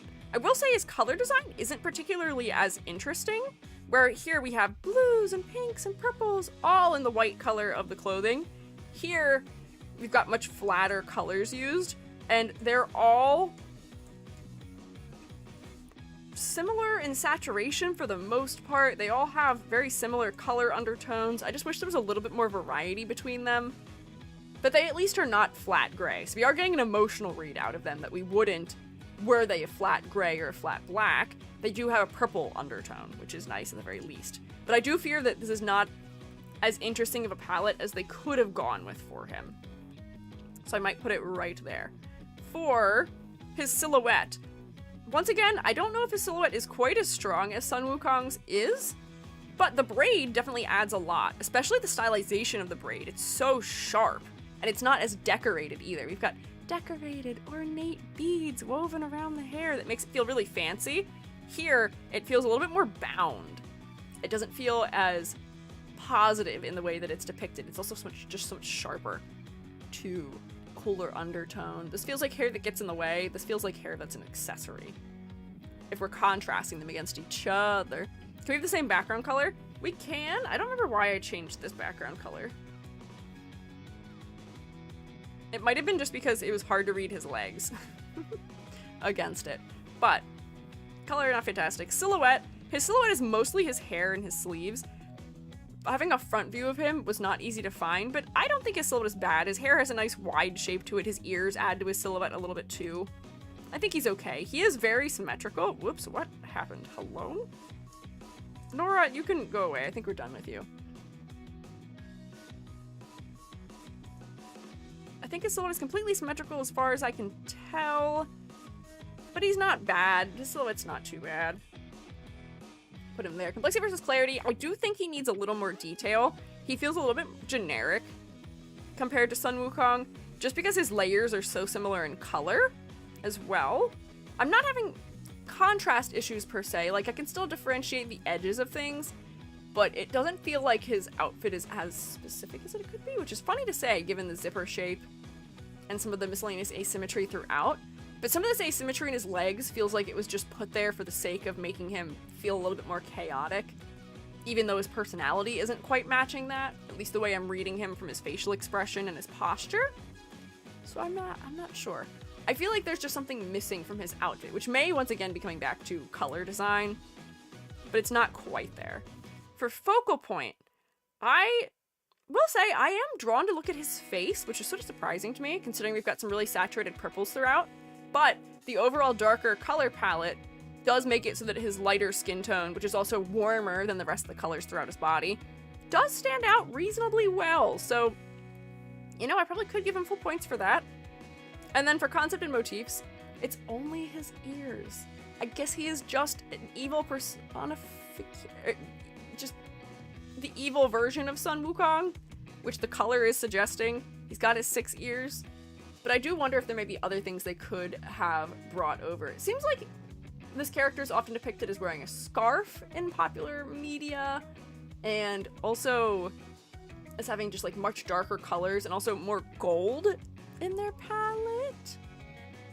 I don't know. Artist reference is completely symmetrical apart from the legs. Okay. Seems that way, mayhaps. So for concept, I feel like we could have developed it a little bit more, but like I can tell who he is. It's okay. But as a result of that, this is what, 2, 5, 6, 7.5? That sounds right. He just feels like he needs a little more love from the designers. This feels like a design that could have used another iteration or two, especially when it comes to color, maybe. But not too bad. Save him. I'll close these two. Get him out of here. I've had enough of him. I want his sneakers. Whose sneakers? You want Tang Yun's sneakers? I will say, the sneakers do make sense in this outfit. We'll see another character whose sneakers make sense to me. I'm glad they didn't give this fella sneakers. I feel like it wouldn't have made quite as much sense with this outfit. He may have felt kind of Kingdom Heartsy if they did with the zipper. Elaine is next. This is the counterpart to Leora, who was Athena. Where is she? Here she is. Put Leora over here. So once again they said, hey, you. Hey, you. You are the version of the character who is on the hero's side. You get to have bright, saturated colors, and the color white is one of the more prominent ones in your color palette. You, on the other hand, are on the enemy team. Therefore, you get to wear black and purple. I wish there was another color happening for these counterparts. At least they don't all have the exact same color palette. This character, Elaine, has a little bit more pink throughout her design than some of the other ones had. And Persephone's counterpart. Hang on. My computer is opening programs in the background, which doesn't make sense. Why are you doing that? Hey. Nora, whose name I immediately forgot. Nora also had a broader color palette, but it is funny that their primary colors are black and purple in most of these cases. So, okay. Looking through this character's design, we are already guessing that she is going to be another Greek god, because she is, aside from just knowing that she's a counterpart to Leora, who is Athena, she also is wearing similar garb. I'm going to guess that she is in a similar military type of position. Tassels are a good move. She has a lot more sharp angles in her design. She doesn't have a nice, fluffy, friendly collar. She has a really sharp, metallic collar that feels a little bit more intimidating. It's broadening her shoulders, which is something that tends to help people convey authority in their silhouette as well. Ooh, Halloween outfit. Hi, thank you. Oh, I've been raided. Sorry. It took me a second to look over there. Usually it makes a little noise for me when it happens, but hi. Hoot hoot. Gold details my character design? Imagine. Sorry, I'm a little bit late there. Welcome in, Bloomies. How are you fellas? What are you guys up to today? I think I knew what you were up to today, but now I can't remember. Was it Little Nightmares? I think it might have been, perhaps, if you recall. If I recall. Shroommates, could you rotate for the Bloomies? But I am Squiiji, freelance artist fungi, art educator, clearly far too locked in to my my assessment of these two characters to have noticed. But I hope you guys had a good stream. Oh, I should have said Feng Hai. I've been practicing my puns in relation to Vil always coming in here with a good pun quite often. In fact, she was a freebie with the Markiplier event. Oh, still getting lore for this character? She's a freebie with Markiplier. Interesting. Does that relate to her lore? I'm intrigued to know if that is related in any capacity. Star Wizard Black, thank you for following also. I appreciate it. Always fun to see you in full sensei mode. Thank you. Sorry, I'm a little bit too locked in. Feng Hai? Yeah, instead of fungi, Feng Hai. Feng hello, even, as a little greeting. Because you have, what is your, you just say hoot hoot, what is your greeting, Phil? I don't remember. That you have a pun word that you use for a greeting also, that I can't remember right now. My brain was suggesting hoot low, but that's not it. Is it owlo? No. Hello? Hello? Now I'm just trying to come up with owl puns. For a greeting? Yeah, don't you have, I thought you had a pun greeting that you had. Just hoot hoot? Am I making things up in my brain? Hoot afternoon? Maybe that's what I'm thinking of, perhaps? I don't know. I'm making up facts about Vil that don't exist. Either that or I'm accidentally suggesting you new phrases you can say as greeting. Hoot bye. Just have puns. I mean, yeah, you do have puns, but I thought there was another one. I can't remember what it is, but I may or may not have concocted it myself in my brain and implanted that memory in myself as a false one, accidentally. Oh, Proto Gems, thank you for following too. I appreciate it. Very kind of you. But anyways, I hope you guys had a good stream. I hope the nightmares were little and mostly cozy and mostly not too scary. I heard that Little Nightmares is 3, the new one, is pretty decent. I've heard people having fun with it, which is good. I've only played the first one, but that one was fun. I'm a wimp, so it was hard. But it was fun still. I'll have to keep that in mind. There we go. Now we're going. That works. But anyways, Plumies, if you guys need to do things like eating or drinking or snorkeling, please take care of yourselves. If you guys want to stick around and hang out, you are welcome to do so. We are looking at the character designs of Dislyte currently. I am looking at the counterpart to a character who is based on Athena. Her name is Leora. Her name is Elaine. We're trying to guess what mythological basis this character has. And I'm trying to walk through a visual analysis to try and figure out her basis maybe right now. Recommend not eating while playing it. Same deal for Little Nightmares 1. Don't eat while playing it. I was heartbroken. Thanks for having us. Of course. Thanks again for the collab. No, thank you for the collab. Thank you for having me over. It was very kind of you. I enjoyed it thoroughly. It was a lot of fun. I like little noobs. And I'm glad my Bowser who went into the abyss was found. I should go look for all the Pikmin that we lost to the abyss. They deserve to see the light of day. Yeah. But anyways, I gotta lock in or I won't get through all of my fellas. We'll do more stuff for sure. For sure. I have a pitch mayhaps. I mayhaps have a pitch. I will let you know though of a thing. Maybe. We'll see. Go look at the analysis. Thank you. I appreciate it. Go drink your tea. Not telling you to leave, but I know you tend to do that for your stream also. Pikmin? Mean. Yeah, we tried to draw Pikmin yesterday, and the game crashed that we were playing that we were drawing the Pikmin in. So there were 3 or 4 Pikmin that were lost to the void, and then we redrew new Pikmin. And I redrew my Pikmin worse, somehow.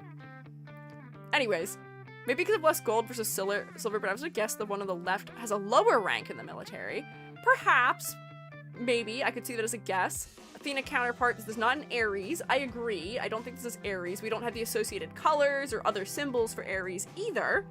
If I'm looking through this design for symbols, in the upper body I'm not finding a ton, but when I do look closer, I do realize that this icon on her hat is likely a moon. It's a little bit hard to tell from a distance. I will say I do appreciate her cap having laurels on it. That's a fun little reference point there for just Greek mythology in general. But yeah, we've got what looks to be a little tiny moon off to the side on her hat. We have, oh, I thought these were moons. They might not be. Not moons on her sleeves, but she also has moons on her socks. And I fear those are our only hints at who she is. Arachne, because the sword looks like a needle, being Athena's enemy. See, that would also be a good guess. I see that. That's a good guess. That's an interesting guess. Her swords also have almost like a star-like shape happening on them. Oh, she's got more moons on her gloves as well. Moon, stars. Shroommates, do we know anybody who is associated with these particular symbols in Greek mythology? Because there's one, I believe. Yeah, do they try to ask? They do have maybe little dots that are supposed to be star-like on her leggings as well, potentially. Do you have guesses? People don't know. Guesses? Celine? No, but that is a good guess. Not a bad guess. Let me see what I had written down for her in my notes, because I think I, for a second, thought she may have been the wrong one, but that might have been somebody else. Where do I have her? Here. Okay, yeah, purple is often a color we do also associate with her. Ah, I think Protogems has it, yeah. I believe she's Nyx. Or I did believe it. It is true. I did validate that she is in fact Nyx. I will say, though, that the moons and stars could maybe be slightly larger design elements being used for her. Let's see, is it more apparent in her splash art? Not really. Like, this is kind of a crescent behind her, but it's just that this moon on her hat is so small and it's contained within her silhouette in a way that is making it so that it's not really grabbing any of our attention. It's just blending in a little bit too much. And it's really the only hint of who she is on her upper body as far as I can tell. Because Nyx is associated with, like, the night sky, owls, hi Plumies, good thing you're here. Owls, the moon, stars, mist, things like that. Often Nyx is shrouded as well. Night does not equal moon when it comes to Greek mythology. That's true also. Should not only have the moon, but also have those things in the jacket be stars. It's more night-like. Yeah, also true. Nice to include a small moon in Nyx's design since Celine the Moon is her daughter. That does make sense. She is associated with the moon, though. Is she not? I thought the moon was still a symbol of hers, which may be because of her daughter, but I see her associated with the night, sky, and things like that. Unit often goes into stealth combat-wise, which would make sense. Not the moon, but the whole night. Yes, not just the moon. All of the night. So yeah, we don't really have as much going on with stars happening. I drew this moon really asymmetrically. Whoops. But I wanted it to impact the silhouette a little bit, so that way we'll notice it a little bit more readily. Do we see that difference there from a distance? Anyways, there are stars, but it's really only in her swords. We could have had something that has a little bit of like a dappled effect to it to reference the stars. Mist. I almost feel like we have a missed opportunity. Haha, missed opportunity to have given her some sort of stellar stipple patterning on the inside of her jacket or on the outside of it somewhere. And that could have been a good hint as well. What else is Nyx associated with? There's a couple other things, but I feel like they just didn't hit it home all the way that it could have been. Galaxy leggings. No, not galaxy leggings! What is this? When were those popular? Like 2015? No way. Oh my gosh, the Tumblr girls ate up those galaxy leggings. I remember those. Mother of Titans, at least she looks mother. Fair, I can see that. Don't know about mythology outside of Percy Jackson. True. Would have been better than nothing. Maybe. A galaxy pattern, if left kind of subtle inside of her jacket, may have been kind of beneficial. Iris is the personification of mist. Yeah, I'm not saying that she's the personification of mist, but Nyx is still often associated with it. In Greek mythology, there are a lot of overlapping symbols between different gods. So usually we have to rely on the combination of them to determine who it is we're looking at, or just draw from other sources. Let Elaine embrace her Tumblr days. Okay, alright, okay, we can do that. She's allowed, we can permit her to do it. But what I'm saying is that conceptually, they do have hints. I see them. They just need to be a little bit bigger. They're just too hard to see. They're too small. Hit it home just a little bit more. But the hints are there. I did get to the right answer eventually. If we're gonna compare these two characters to each other, I do think it's interesting how they both have ponytails, but they're acting in totally opposite manners. Where, for the Athena-based character, hers is pointed upwards like a general's plumage. Therefore, it also feels just a little bit friendlier. It's brighter colors. Also, her shapes are much more cascading and flowy. Her silhouette is a little bit more streamlined as well, although her knees are doing weird things. Meanwhile, over here, we have, once again, a much more jagged silhouette. We have a lot more sharp angles. Her hat being downcast is, not hat, her hair being downcast is potentially also telling us things about her personality, which may be that she is maybe not quite as outgoing and friendly as Leora is. Also, the color palette being much more dark overall, more gray tones, no gold. She feels less friendly by result of that. The things we've already said for other characters in comparison. The hat style also is interesting as a difference, where here, somebody's saying like a German cap, but this hat also feels like it's a reference to armor, especially in the shape of the brim. Here, this is like just directly a general's cap in some capacity. It is interesting if we zoom in. She also has piercings on her cap, which is very punk of her, and I'm a fan of that. But it is kind of funny. Very street-coded with the chain and the cab driver hat. Do you read that as a cab driver hat? I don't read it that way. I read it as a general's hat. Or like a policeman's hat. More so than a cab driver. But that's interesting. People are reading it different ways. There were folk religions born of stories people told and then combined and retold. Yeah. Not like somebody came around and went, these are all gods and what their domains are. At least until the Romans, and even then, ton of overlap. Yeah. It's all stuff where people believed in what they believed in, and they just ignored the parts they didn't want to, also to some capacity. Where if you were from a different part of Greece, your worship of the same god may look totally different, and that god may mean something different to you as well. So historic religions. We can't really confine them to as tight of boxes as we tend to confine other religious figures to. But as a result, like if we were trying to depict them, it is often beneficial to use a variety of the symbols associated with them, just because there's going to be symbolic overlap between multiple gods, maybe. But then, therefore, via the combination of those symbols, we can deduce who it is, too, thankfully. But color palette wise, there's just, once again, not as much depth in her color palette. Here we have blue cool tones in like the whites and black parts of her outfit, which contrast nicely with some of the warmer tones here. This is completely cool toned. I wish we had a warm tone contrast other than this really cool pink. Even her eyes are really flat. They could have been much more saturated. We could have just had something that is a little bit warmer. So that way we're sort of inverting. Mostly warm toned with a couple of cool tones. Then we could have been mostly cool toned with just a couple of warm tones. I just feel like the color palette is just lacking something in the interest department for me.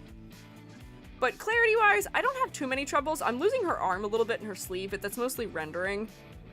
And not so much just the elements being...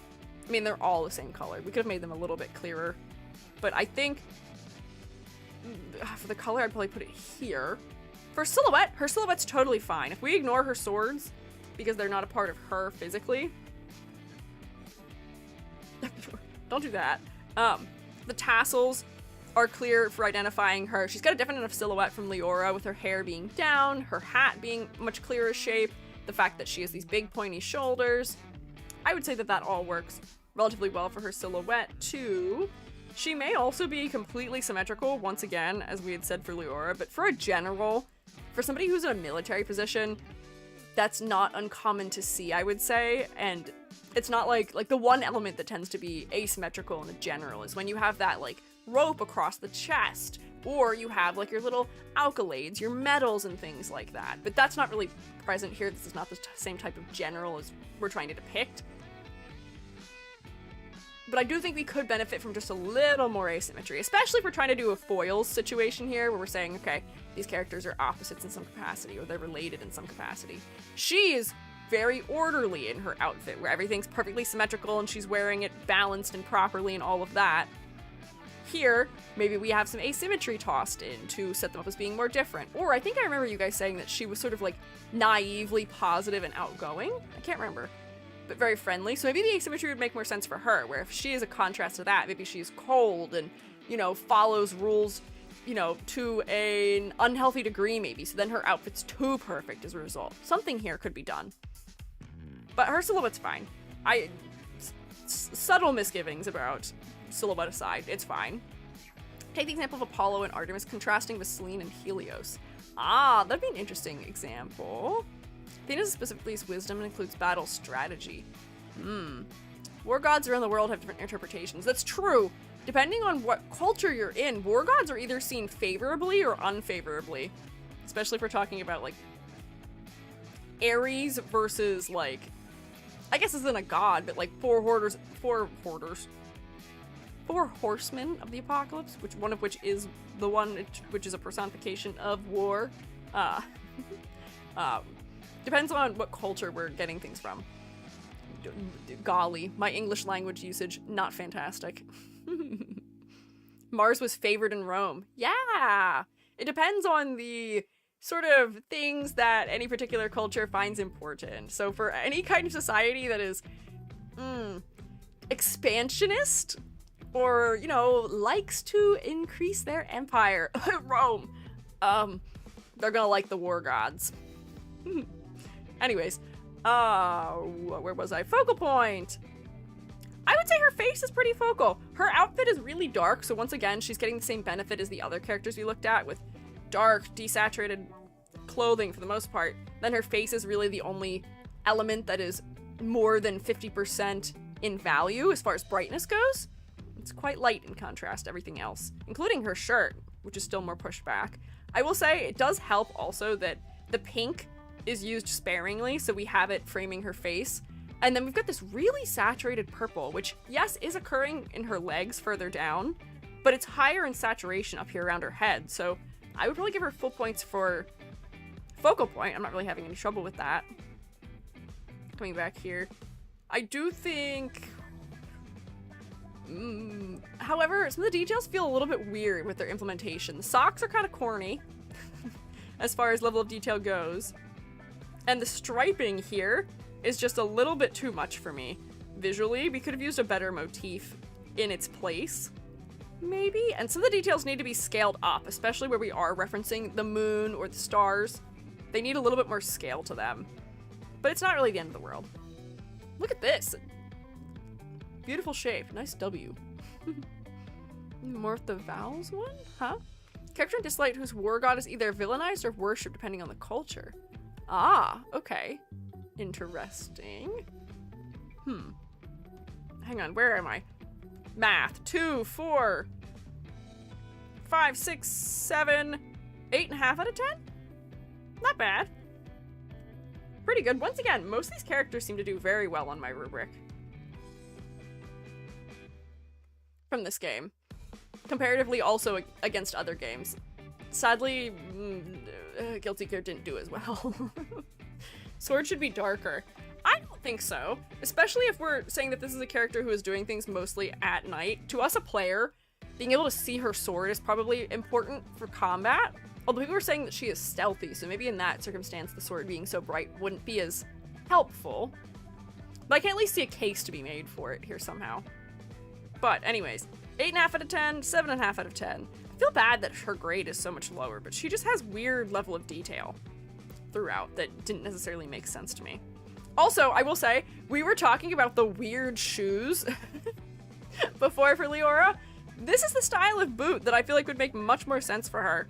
Why couldn't we both wear boots? We don't have to stylize them for Leora to be as sharp. Like, this is some crazy sharp tread. But these could have been, like, more squared off, sturdy combat boots. These boots just make more sense. Anyways, I digress. We can look at the next one now. So, since those characters all had counterparts, they were sort of quick to move through because I had hints about them because of whatever character we looked at previously. Now we're moving into the characters that I have not yet taken a look at. Can't even see the score. Hilda, my beloved. This seems to be a fan favorite character. Selma alerted me also that she's a fan favorite character. So look at her, absorb her, observe her even, and do tell me if you don't already know, don't tell me if you do know, make a guess for me who you think she is. Who do you think she is? What god do you think she is a depiction of? Observe the dress that's actually pants. Oh, is it really? I didn't notice that. It seems like she is wearing a dress, but is wearing pants under it, maybe. Not sure. Hell, Freya, okay. I see. I think her name being Hilda is also influencing your decision right now. And I will tell you, usually the names do relate to what mythology the character is associated with. But I will say the name choice for her, I think, is interesting. They don't always relate, but I think her name may be influencing you currently in your guesses when it shouldn't. Don't let it. Funnier question, what is her job? I'll answer that after I drink some liquid. For me, it's the green hair and her skin tone being undead, being common portrayal of hell. True. That's not a bad guess for her. That was in my guesses.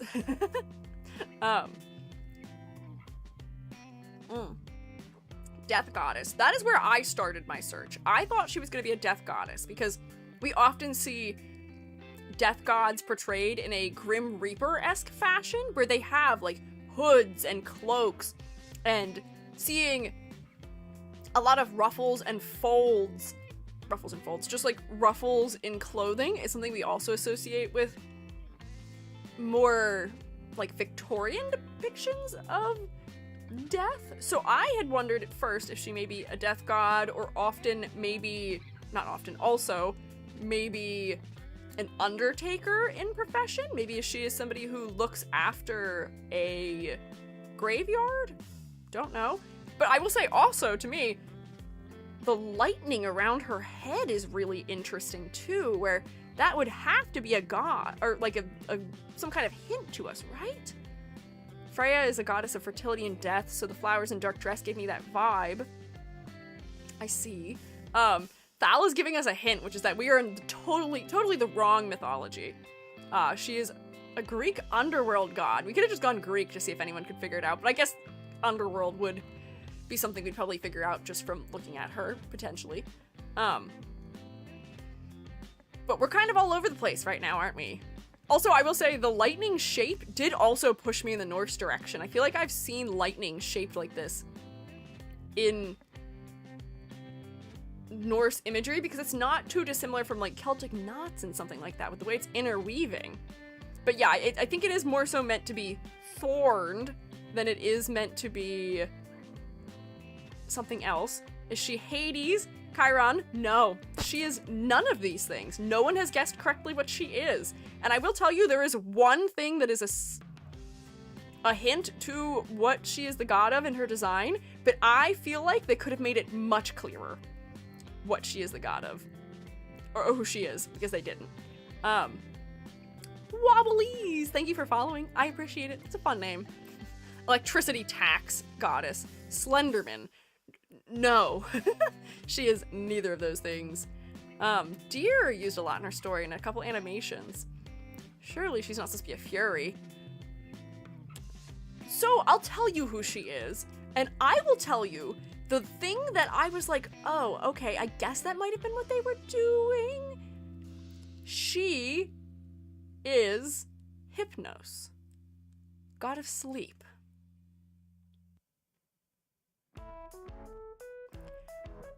I am aware that one of these symbols of Hypnos is poppies. So she is wearing flowers, although the flowers don't particularly look like poppies. She is not particularly dressed in a way that I may associate with sleep or sleepiness. We looked last time at Hades' depiction of the same god, and by using really like round, fluffy shapes and a quilted pattern among other things, they did make it clear that that one was Hypnos.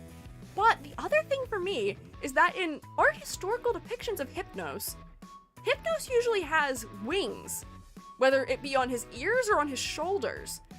And if they had just added that one thing, I may have been able to guess it by combo of florals and wing placement. Because even Hypnos in Hades has that going on. He has the shoulder wings. Here, we can just look at him really quickly. Round shapes. He's got his funny little sleep mask. It makes him look sleepy. His face looks sleepy. He looks like his cape that he's wearing while looking regal and royal. It looks like a big old blanket. He's got his wings on his shoulders. I really am not getting any of that from her. Some is saying you can see it clearer on the back.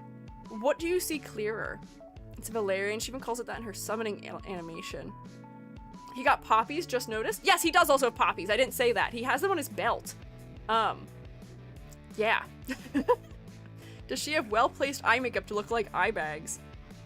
No, she does not. She has eye makeup on her upper eye, but I wouldn't say that she looks particularly, like, maybe she looks a little bit tired, but not that much. Skills do look very planty, but inflict a lot of poison and sleep effects. Oh, yeah, you've spelled the word wrong. Some leaf on her cape. Oh, what is the leaf she's associated with? Because you're right. Hypnos is also often depicted like holding a branch that has water from the river on it. There's a couple other things I could have done as a hint. However, I don't know if I'm getting it from her. We could have had more fluffiness. We could have made her look less like somebody who is trying to maim me. But I am going to make an educated guess that she is maybe, you know, Hypnos in Hades is sort of like a silly, goofy, friendly guy. He does not seem to be somebody who is associated with bad dreams just by looking at him. But for her, I am wondering if she is more so going to be aligned with sort of like the nightmares angle of dreaming. Because I could see that from the way that she's dressed, her darker colors, things being really like sleek. The fact that she has a cape on or a cloak so she could hide under the guise of night. Appear in your dreams at random, maybe. I don't know. She's here to be the goth girl of the game. I'm not saying we could not do an effective Hypnos design in a predominantly black color. But yeah, I don't know. Maybe she should have been Somnus then. Yeah, because like that would have been like a darker association potentially. I don't know. You did get her occupation right, because the sleep aspect might make more sense with that. What is her occupation? Hang on. I don't even know if I know what her occupation is. The sleep aspect. What employment has to do with sleeping? Oh, Undertaker? Okay, so I was right. She is an Undertaker. Okay. I can see that. Her hood makes sense of it. Looks like Snow White, internal sleep. Oh, you know, I guess I see a little bit of that. Yeah. Say this is a thematic fail, but a cool design. Yes. I would happen to agree with that pretty thoroughly. If all they did was somewhere, somehow, even if it was just these flowers on her shoulders, make them like wing-like or something. So we get like petals that like come up like this and petals that maybe come out like here. And if these flowers were shaped more like poppies than like a little bit more generic 5-pointed flower, then that may have been just enough little subtle things that people who know mythology would have figured it out. But alas, we do not have those things, unfortunately. So, I guessed her job, but I did not guess who she was mythologically, so I can put her in the middle of the road, I think. I think that's fine. For color palette, I do think she has an interesting and enjoyable color palette. We've got an analogous palette of green to blue to purple, which does appear in the design in that order, sort of, with most of the green being clustered around the top of the design, then we transition to blue in the middle of the design, and then purple is in just like the inside of her cloak. Her cloak, which also has these really big, giant, long sleeves on it, which I enjoy for the sake of silhouette. Also, we didn't have to do that, but they make her cloak more interesting because I believe they would have known that if we didn't have these, she would just be a big ol' U in silhouette. So like if I... Bam. If she didn't have her sleeves, her silhouette would just be... Whoops, hang on, give me this. Would just be this. And this is just special effects. This is not a part of her character. And if we cover up the things that I did to her, also...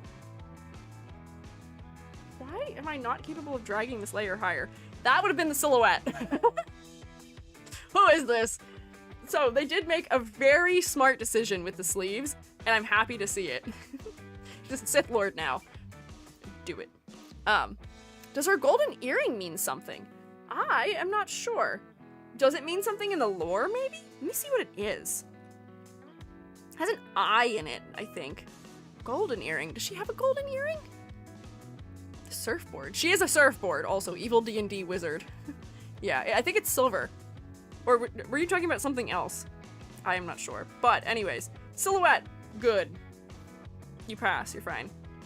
For color palette, I do have a little bit of a clarity trouble between some of the purple elements and the blues in your body. I had a little bit of trouble figuring out where your torso ended, and also the shading colors we've used for your dress is sort of merging into this back area. But it's not too bad. The color choices themselves are interesting, and I feel like I don't see very much in the ways of analogous palettes that are in the green, blue, purple range. I tend to see more of them in the warm color range. So that is an interesting move here. I'm happy to see it. Makes her stand out from the others we saw in the dark palettes. Combines two of Hypnosis symbols. Her earring? Does it? Let me look up Hypnosis symbols. Sadly, that's not something I've memorized. Hypnosis symbol... does it? Oh, I see the symbol where it's a circle with a line through the center and two arcs coming off the sides of it. Hypnos does seem to associate with eyes also, so that it might be why that's an eye happening in it. Very distinct. Interesting. I'm on my phone and can't see it. That's okay. Don't worry about it. Don't worry about it. Yeah, it seems like when I'm seeing little depictions of Hypnos, I'm seeing the whatchamacallit, the branch in water too. Ah, I have been raided. Hello. RG and Nor, welcome in. Hi. I am Squiiji. I'm a freelance artist fun guy. I'm also an art educator. Today we are doing character design critiques for the characters of Dislyte. This is our second round of critiques. We're looking at Hilda right now. Oh, thank you, Mons, for getting the shout out. How was your stream? Also, thank you for following me. I appreciate it. It seems you may have been playing Fellowship or maybe Final Fantasy 14, perhaps? How was your stream? I hope it was good. What were you doing? Also, streammates, can you rotate for the Raiders, please? I saw some of us rotated. We could use a little more rotation. Mix told me we should raid you, so here we are. Oh, well, thank you. It was very kind of them. Welcome in. Hiya, EG. Hi. Played Fellowship. It's great. What is it? What is Fellowship? I looked at the thumbnail and for a split second thought it might be Lord of the Rings, but I don't think it is. I am unfamiliar with the game, but I'm glad it was great. I'm glad it was a good time. If you and your fellows need to do things like eating or drinking or snorkeling, please take care of yourselves. If you'd like to stick around and hang out, you are welcome to do so. But look after yourselves, please. MMO dungeons, but just the dungeons. Very fun. Oh, okay, so just dungeons, no MMO. Is it, like, a single-player experience, then? That sounds kind of fun. That sounds like a good time. Honestly, that's how I play MMOs anyway. Without any of the other player things happening. But that's good. I am working on grading Hilda right now. Where was I? Oh, level of detail. I've got some complaints for her about level of detail. If we are focusing here, because I'm making good time, I think. We're on, what is this, 4th character? We're halfway through stream. That's pretty good for me. Level of detail. There is so much happening in her legs, from the fishnets to this pattern that is on her pants. She's got all this patterning around her wrists. She's got all of these ruffles. Her dress also has patterns on it. It's got florals out here. It's got florals in here. We have flowers depicted in like 3 different shapes, I think, throughout her whole design. It's just a little too much for me. It's a little too much. We didn't need everything. Oh yeah, and you did say it's not a dress, it's weird pants. That's okay. But yeah, her arms are blending into her hips extensively right now, which is part of why we lost half a point here. But also, her clothing is interesting enough through shape. We don't have to add so much pattern to it. It's too much. Pattern can be used sparingly to great effect, but like, I don't think we need the stripes here. They're not really informing me about the character. Detail should only be used in character design to further our understanding of the concept or the character themselves. These details are just here to take up space. They're not really making her more interesting. They're just making her harder to look at, unfortunately. Like, maybe you could keep the patterns on the outside of her weird pant leg things, but do we really need these flowers on the inside of it? Especially since this flower is not referencing anything to do with Hypnos, either. It's still not a poppy. Give me a poppy, at least one, please. I'm begging you, please. But let me just get rid of all of this. Ooh, wrong color. It's just too much. Considering she's on the road a lot, lore-wise. Hands really, yeah, blend in. Yes, they quite do. Pants are real and they go for 1,365 euros? What? As in somebody makes them based on hers? Or as in you found real pants that these are a reference to? Because either way, that's kind of crazy. But like, see, we're making it just a little bit less overwhelming by having done that. Do you see the difference? Too much. So, level of detail. I would say not entirely appropriate. I think that she has too many little details happening in the design, and it's making the clarity worse, unfortunately. Happy I noticed the earring. Little sparse in terms of theme, but at least it's something. It is at least something, but she needs more. Once again, they have a hint, but it's just so small. Raisa, Vanessa, Crystal, Sheer Lace, and Tulle flared pants in black. Thank you for those words. I am Googling them because I want to see these designer pants. Because that is so interesting. In black. Oh, you're right! Oh my gosh, it really is directly them. Hang on, look at these. That's where those stripes on the center of them came from. The center area where I was removing the stripes, it's coming from these. This is the pants. Whoa. I've made them a little bit less one-to-one with it, but that's intriguing. Thank you for telling us that. Yeah, it's them. How wild. In case you want that in eagle units, It's $1,847 for this pair of pants, which sometimes more expensive is worse. Pant dress is so gorgeous. This is premium. I will say they are beautiful here. I think they're just a little intense there.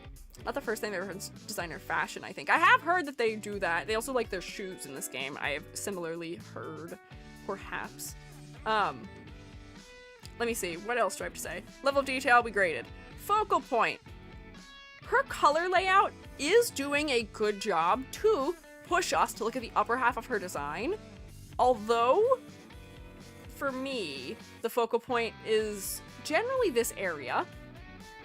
Shroommates, where do you look first? Focally on her. Let me turn off my edits. Where do you look first? I think I saw Edward already say a guess. Or was it Edward? I don't remember who. The necklace. The necklace. Interesting. The necklace isn't very high contrast. Face and chest. Halo. The halo is very distracting, I will say that, but that's not a part of the character. That is, that's like special effects. It was me? Oh, was it? Okay. Sorry. Wait for a pop star putting his pants on to find them good looking. Yeah, I feel like a pop star is the only person that pulls that off, maybe. Ends at the cape thing. Ah, interesting! Because yeah, they are one of the 2 or 3 places white is used, and it is one of the bigger areas white is being used as well, which I was also noting. So I may suggest a classic, one of these type situations. You know it, you love it. Bam. Go away. Actually, that should probably be blue as opposed to purple. There we go. Like this, so that way those elements aren't distracting me quite as much. But I do next look to the upper area of her body. The white flowers, let me hide the special effects because those are helping us to look near her head, but they are still making me not look at her head. Whoops, that's not the background color. What's happening? Oh my god, what is going on? I couldn't select the color 4 times, and then I couldn't get it to switch from the background to the foreground color. There we go.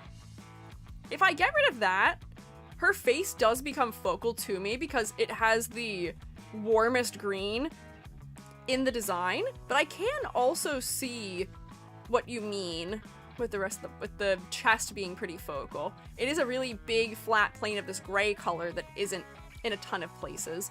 I feel like she could have done better with a different eye color. We could have continued slanting her warmer.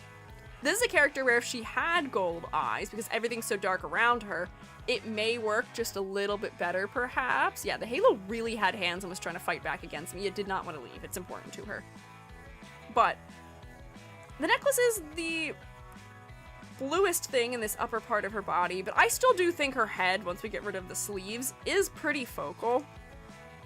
I wouldn't give her full points because her sleeves are distracting me pretty consistently, but it's not the end of the world.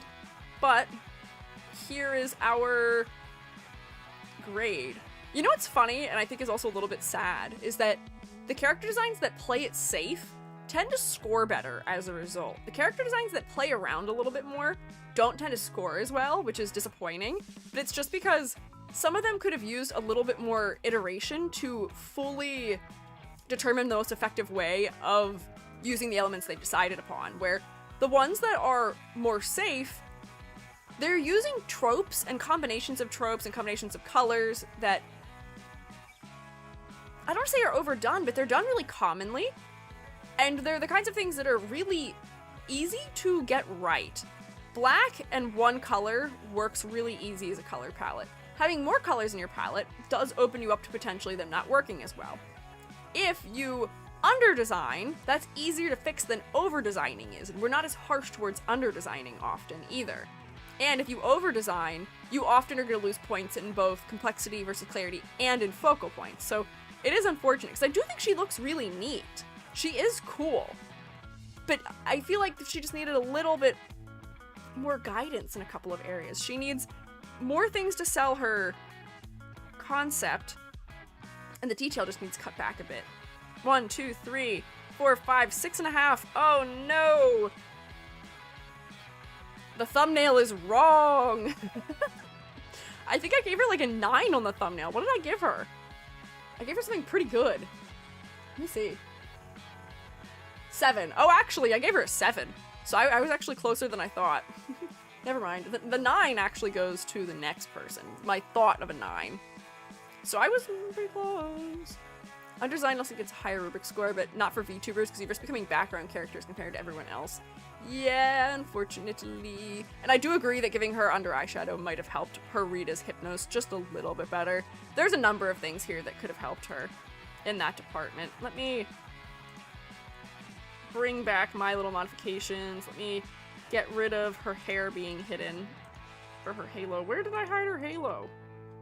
Let me see your halo. Beyonce. I can't sing like Beyonce. Okay, but 6.5. That seems fair. Anyways, onward. Who's this? Take an educated guess. Pick one of the figures from mythology that you probably know. Even if you don't know very much about mythology of this kind, you may be able to guess who this is. They make it pretty clear. Ame no Uzume. No, but that is another good guess. I got it quickly. Evil Pink Woman, no. Amaterasu, also no. We don't have symbols for Amaterasu. Rose Quartz, no. We are not in Steven Universe. Look at the florals in her hair. Look at the shape that her hair is taking. Her name is Sakura, that is true. Not Aphrodite. Her clothing is pointing us in the direction of Japanese mythology, which is sort of important to note. Maybe this is one that was only obvious to me. Isanami? No. Why did I know who this was? I guessed who she was because of her hair. And I got it right. Maybe she's not as obvious as I think she is. Different character. Oh, there's another character who has that one. So, things about this character that I noted. She has, in front of her hair braided around the front of her body and tied off at the waist. She also has a big, wide hat on with nice cascading, semi-transparent materials around it. She also, or not her hair, this is her arm, which is really monstrous. Coming down the side of her body, it's got claws, but it's very reminiscent of a tree. She has colors like green and pink. We've associated her with cherry blossoms, which is something commonly associated with this particular figure. Also, this figure in most depictions is shown as having either like plants growing from them or just like in association with them. Yeah, the arm is really sick. Also very cool for silhouette as well. Oh? Am I helping you with your guesses, mayhaps? Oh, we'll get back to that. Hi! Welcome in, Raiders! Peak art? I did not draw this. We're looking at the character designs from Dislyte. Hi, I am Squiiji, freelance artist fungi, also art educator. Today we are critiquing character designs. Welcome in, Fizzy Pop. Popped. I wanted to call you Fizzy Pop Ed. And that may be your name, but I am not sure. You're welcome to tell me if that was not it. Thank you, mods, for getting the shout out. Shroomates, can we rotate at the Raiders to welcome them in, mayhaps? Make them nice and dizzy. Saying the art on screen is peak. I can agree with that. I just need to make sure it's clear that it's not my art. But Fizzy Popped, how was your stream? What were you guys up to? I see chatting, Pokemon Black and White, and Peak as recent things that may or may not have occurred to you, maybe. JP, thank you for following. I appreciate it. Why is everyone spinning? It's just what we do here. It's just what we do. Here, look, I can make her spin too. Quick, do an ollie. We're doing the slowest ollie ever here. Oh, and I goofed it up. Now I can't make them sit flat. Now we're sitting on an angle. Whoops. Might be stuck there. Good, we're yapping. Whoa, any particular topics you were yapping about? Can you spin it on the Z-axis? We can spin my head on the Z-axis if you want. There is a redeem that is called Spin, and you can use that to rotate my head around on the Z-axis. Go ahead, try it out. True-mates, can you do that for them so they can see? I don't know if they have enough points. Yeah, that's what I'm talking about. That's what I'm here for. Are you scared yet? Are you intimidated? I'm glad you like my model. Somebody said that also. Thank you. I made it myself. Oh, now I'm no longer T-posing. I'm not scared anymore. Now I'll just stand here before all of you and I guess just let my head do whatever it does. But hi. This is fine. Good first introduction. Greetings. Fox Adams, thank you for following. Made me chug 2 cans of soda. That's the main thing that happened. Oh my god, why?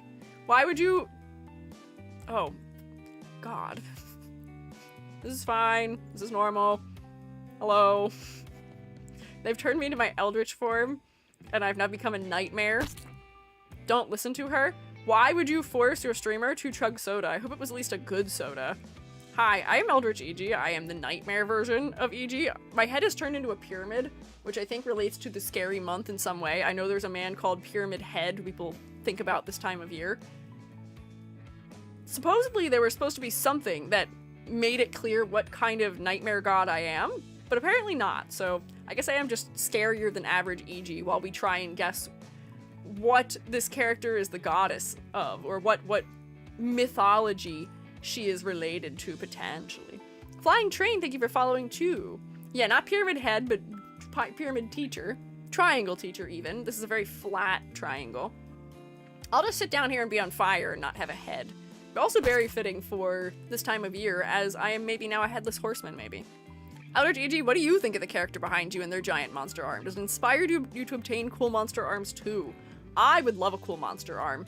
If only I had the willpower to 3D model myself a cool monster arm. That seems like it would be a lot. Curious what your favorite part about your model is?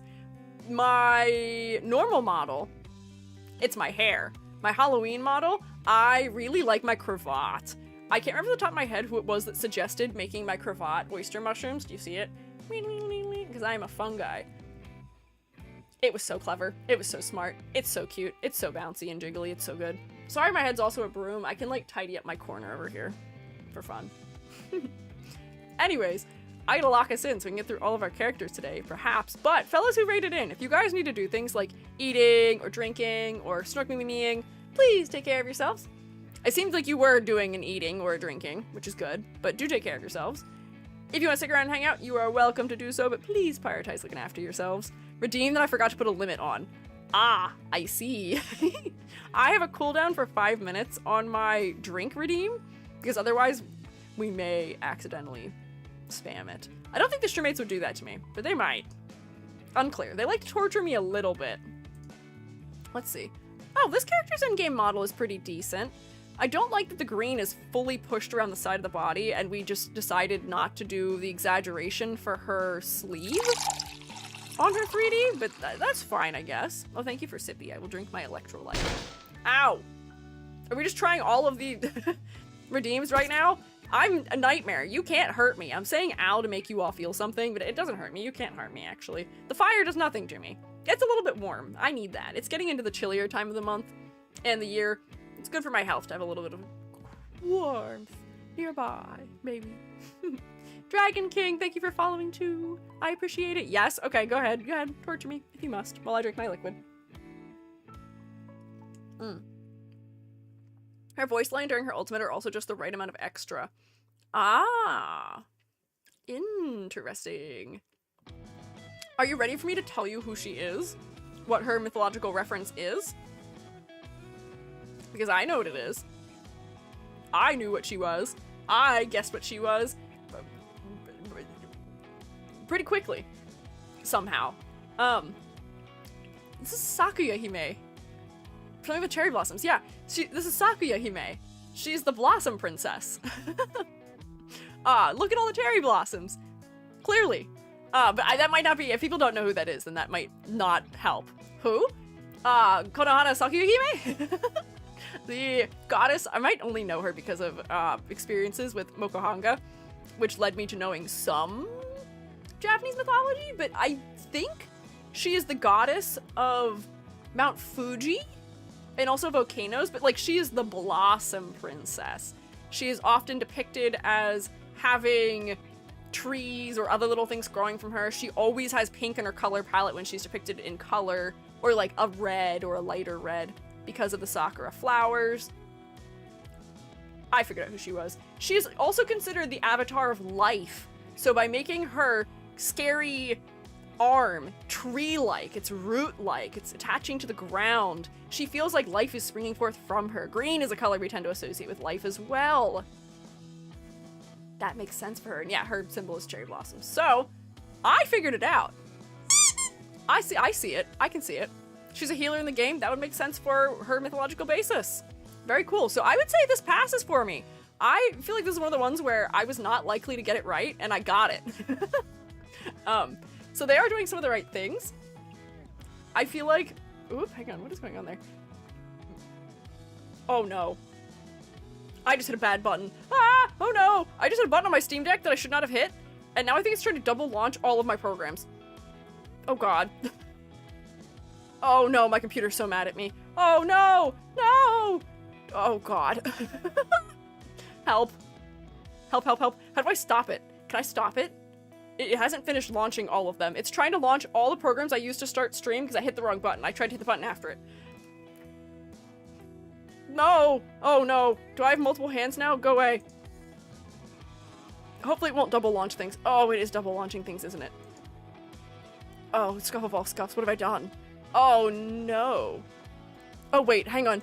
Thankfully, I think half of them are just reopening. Yep, nope. Do not open a second OBS. No! Oh my god, it's gonna try to open another Vignon.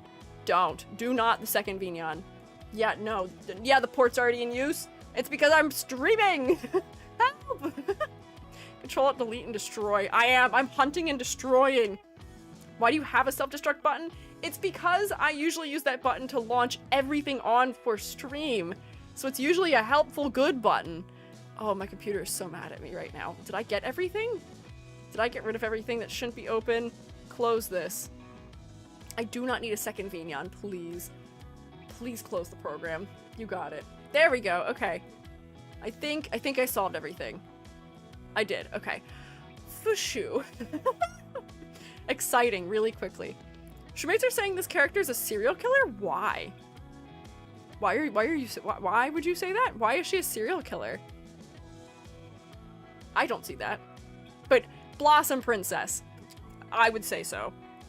I would say so. Also, her hat, I don't know if this is meant to be a reference to Mount Fuji, but often you can tell that a mountain, if we were depicting a mountain to be Mount Fuji, they just put a really perfect little white crest on the top of it, like Mount Fuji has, where it rises above the snow line.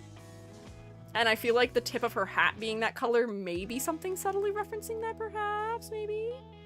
Why I avoid that problem is to sequester the open everything button to its own folder, impossible to accidentally press. I may be following in suit, because you know what other button is really near it? Is my after stream button that closes all of those programs, which would actually have been worse if I pressed it, because I may have just ended stream accidentally. Proof. One day by chance, Sakura discovered that her garden could be nourished by the life force of living humans. Since then, the flowers in the grove grew lusher and Sakura became more beautiful by the day. Oh my god, okay. People started going missing in the Greywater Plains. No one knew that the missing people had in fact been put in a slumber beneath Sakura Grove. She had transformed her admiration and obsession for her mother into Sakura trees that were feeding on living people. Oh my god, okay, that's not really a healer. My god, please sequester them. You're right, I will. I'm gonna make them their own folder so that I never accidentally do that. But somehow, in my roughly a year of having a stream deck, I've never accidentally done it. What can you do? I've avoided mistakes thus far. How bad could it possibly be? Anyways, concept of motifs. I see it. I thought she was rather guessable. For her focal point, I already saw a comment about that. Her focal point is, unfortunately, her waist. Because the green only shows up here around her waist. Also, the red is so saturated, too. The pattern work is much higher contrast on the parts of her clothing that is around her waist, too. Dang. I feel like we just need a little bit of green somewhere else, maybe. So that it's not as exclusive to this area. What if the trim on her hat is green as opposed to pink? So that way I can see it against the... Ooh, there we go. Against the sheer pink fabric a little bit better and against the inside of the hat. Because that is a little bit of a clarity situation happening there. And then it could be rendered a little bit more clearly. And if we're going to put red down here at her waist, it could stand to reason that these could also maybe be red. I'm not suggesting we use the exact colors I've chosen because I'm not sure they look great right now. And they're also flat, which is going to make them look worse. But then, because we've distributed the green just a little bit more, that may help to fight back, may help to make it so that the head could become just a little bit more focal. But again, I think we're going to have to do something with her eyes or just something else to make it so that her head is standing out more clearly to us. Actually, I think that's helping a little bit. It feels a little more unified color-wise. Get Zero-chan flashbacks. No! But I would give her 0 points for her focal point. Her face is the brightest element of the design, but there's a lot of bright elements in the design, so it's not standing out very much for that. Doesn't stand out by color, does not stand out by level of detail. I'll give her face isn't totally obscured, not completely, but it's real close. Sorry, girl. Her expression sheet has a vignette of her having tea in the garden while roots cover unfortunate victims. Oh my god, I see Amber saying I support women's wrongs. Yeah, that is a little far, mayhaps. Is that a reference to the color of Sakura blossoms being the result of blood spilled from battlefields? It could be! Interesting! I could see that being the case. That's a good little angle to work some of the mythology in through, too. Okay. Other places where I may add color. I wonder if there's just other things we could do with her hat that would make her head just a tad bit more focal. Also the fact that her... Oh wait, what if I just recolor this here? Because then we can have a more direct feeling, almost like Mount Fuji reference in her hat, if this band was blue. Then this can feel like it's the base of the mountain. And then this is the snow-covered cap of the mountain. I think I'm just unifying the color palette more across the whole body. But also, focal point is not helped by the fact that her arm is so much more saturated. If we were to inverse the saturation of her arm and her hair, that would probably also help. Saturation. This is not going to work very well just because I am knocking back the saturation of the highlights and the shadows all at the same time for her arm. Let's see if I can do it this way and see if that works a little better. We haven't done a lot of editing today, so I just want to do like one little quick edit just because focally it's really not working. Layer, new correction layer, saturation. I wish there was a way I could change saturation depending on how bright something is. But like if we push this back a little bit, like that mayhaps, and then we do the opposite to her hair.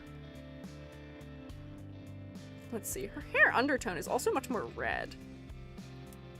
Let's see, especially, I mean, her hair doesn't have to be really highly saturated all the way down either. It could just be maybe really highly saturated around her face too, or maybe it comes like halfway down her braids. I can taper that area out. Filter, or layer, new correction layer, saturation. Ooh. There we go. Yes. And then I can blur that edge a little bit, so that way it's not as stark. But now we're looking at her head a little bit better. Not completely, but more than we were, at least before I had made some of these changes.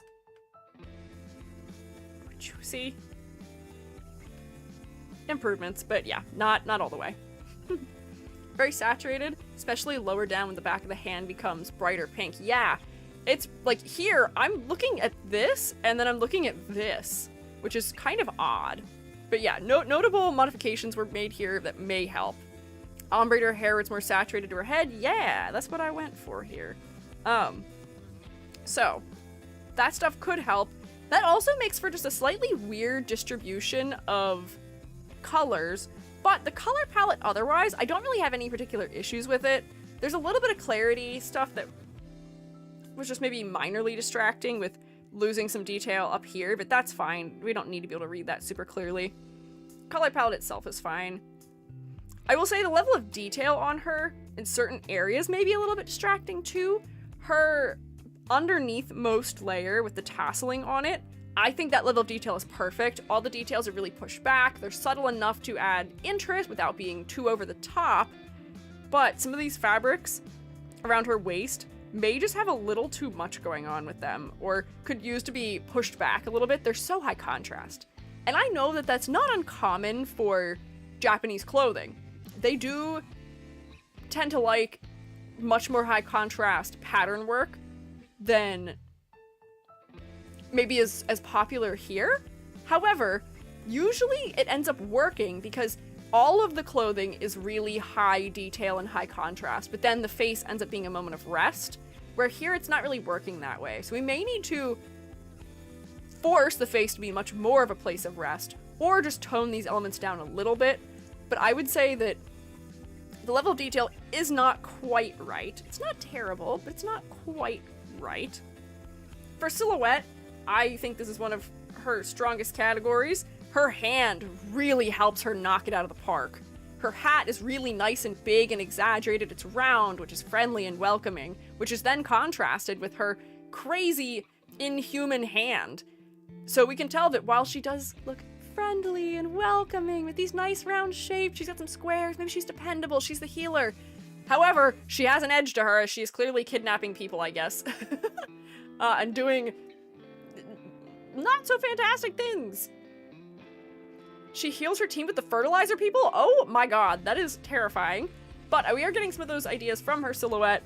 Silhouette has some really nice big moments of asymmetry. I do feel like she may be a little bit unbalanced in her silhouette.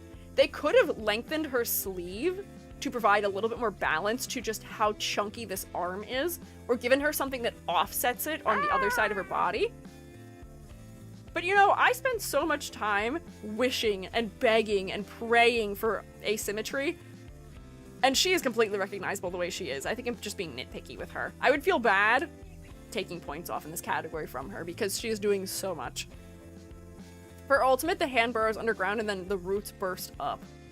Ugh. That's a fun way of using her plant-related mechanics. The hand also pulses. Ooh, uncanny. We love to see it. I will say, I do appreciate that this game isn't afraid to do things like this, where this is a character who, you know, she's still conventionally attractive, I would say, but they are just not afraid to also say, all right, what if giant, scary, monstrous arm?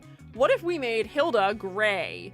What if, like, we did any number of things? They're not as attached to conventional beauty standards, and they're not as fixated on making safe character designs as many other games are. And I do think it is overwhelmingly benefiting all of the scores in this game, that they're thinking outside the box, trying fun things, not being as confined by what the expectations may or may not be for gacha games. In a way that I would say is relatively similar, or at least makes me think of in a similar way, as Reverse 1999 does, where they're also not afraid to shy away, or they're not afraid to, they don't shy away from depicting things that may be not so glamorous. So I would definitely give the game in general props for that. Grade for Sakura is 2, 4, 6, 7.5, 8. Good work, girly. I don't know, I gave you a 9 on the thumbnail, so not quite a 9. But that's still pretty good. Giant monster arm's a trait I enjoy. How did you feel about, what was his name, Gregor from Limbus? He also had monster arm, but it wasn't really giant. It was just a little big. Unfortunately, every new character except Ulrich is conventionally attractive. Really? How old? I mean, I guess they are conventionally attractive still. Nora's 1999. I mean, that's true, but I would say that the characters in this game are still having conventionally attractive features, though, despite the fact that they are playing around with things that aren't as glamorous. I would say that Tooth Fairy wearing headgear is not something that is usually aligned with beauty standards either. But, I mean, I guess her actual face still aligns with it, too. Definitely is more into attractive than not. Yes, I mean, it's still leaning into attractive, but they're still willing to take other risks in the character, which is what I'm appreciating, at least. So, Sakura, thanks for being here. Next. This is Gaius. I like this thing where I have you guys also guess what the character is. This one I feel like is probably the one of the most guessable ones. But your first guess is probably going to be right. Just the lightning thing. Well, Sandstorm, you got it. God, King of Drip. Maybe also that, too. Yeah. Technically he has two forms, but this is the regular look. Oh, okay. I didn't see that on the website. On the wiki. Let me look at his other form. Album. Oh. The Chinese sprite is just lighter colors, and it seems like they re-rendered one of his medals for some reason. Is that all? It's on the card thing I showed off. Oh, hang on. I can grab that from the library. Because I did learn I can't copy and paste images out of Google Docs. Here, this is the other image that someone was talking about, which I guess we're talking about this form, where he takes his jacket off, and he's, I guess, just built. Crazy musculature that he's hiding under his baggy clothing, and some really crazy glowy tattoos happening, too. Hang on, wait. It is, isn't it?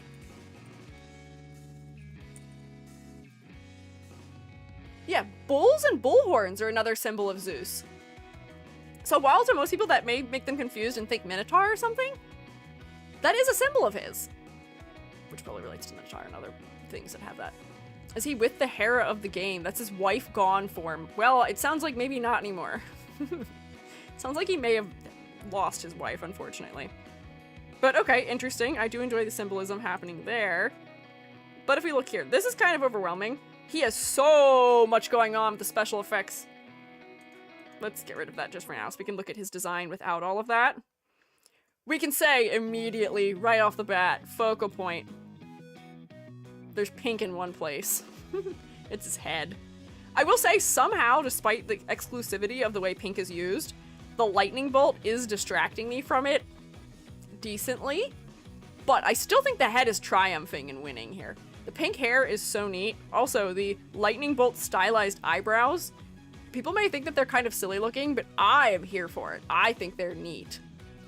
Lightning eyebrows? Yeah, I think they're cool. So I can just, like, first things first, right off the bat. His focal point's fine. Second, we're gonna do silhouette. We're not going in order. His silhouette. This is wide man.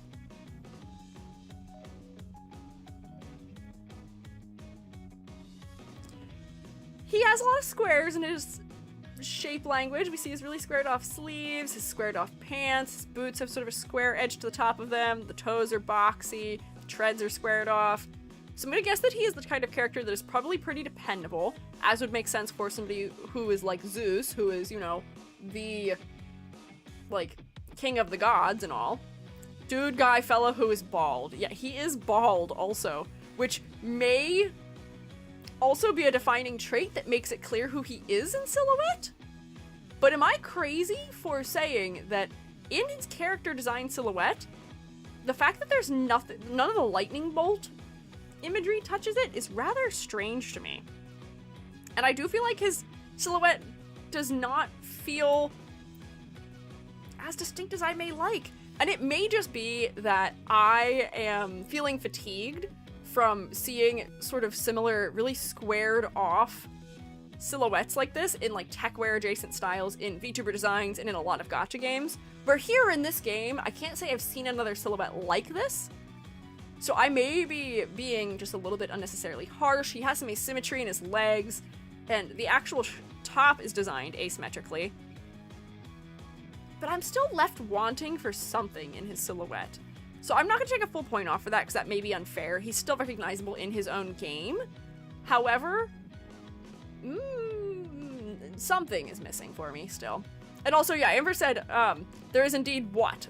One bolt. Yes, there is one bolt of lightning in his clothing. He does have smaller things that are referencing the shape of a lightning bolt. He's got his eyebrows. He has his bracelet that has zigzags on it. He has his medals, one of which has a lightning bolt on it. He's got one pin on here that's a lightning bolt. If I may be so bold as to suggest something that may be neat, just for silly for funsy. Maybe the way I draw it may accidentally be confused for like a heartbeat line. We could have done like, give me gold, give me gold. There we go. Hang on. How do you draw a lightning bolt?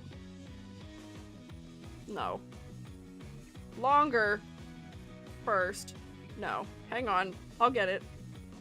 No. There. That's what I wanted. We could have had just more little things that are just subtly lightning bolts throughout them. Maybe the flat line on his shoes represents his dark wife, or his wife/dark humor. I think the flat line on his shoes is just how shoes normally work. Something is missing, his hands. I mean, he's got his hands in his pocket, which is for character acting. He seems at least a little bit laid back by result of that. His jacket says Zeus on the back. Okay, interesting. Should take notes from Volt from Date Everything. I don't think so, actually. Volt is so campy in a way that I don't think would benefit this character. But I do think he could use just a little more lightning motif. Just a tad for fun, please, maybe. We don't need a lot, just a bit. I can look at his 3D. Did I look at the 3D? Oh, I did look at the 3D. Oh no! What have they done to his jawline? Oh no! This is a different guy. This character does not read the same in 3D as he does in 2D. What happened? Hang on. I'm kind of mad about this. They didn't flare his sleeves at an upward angle.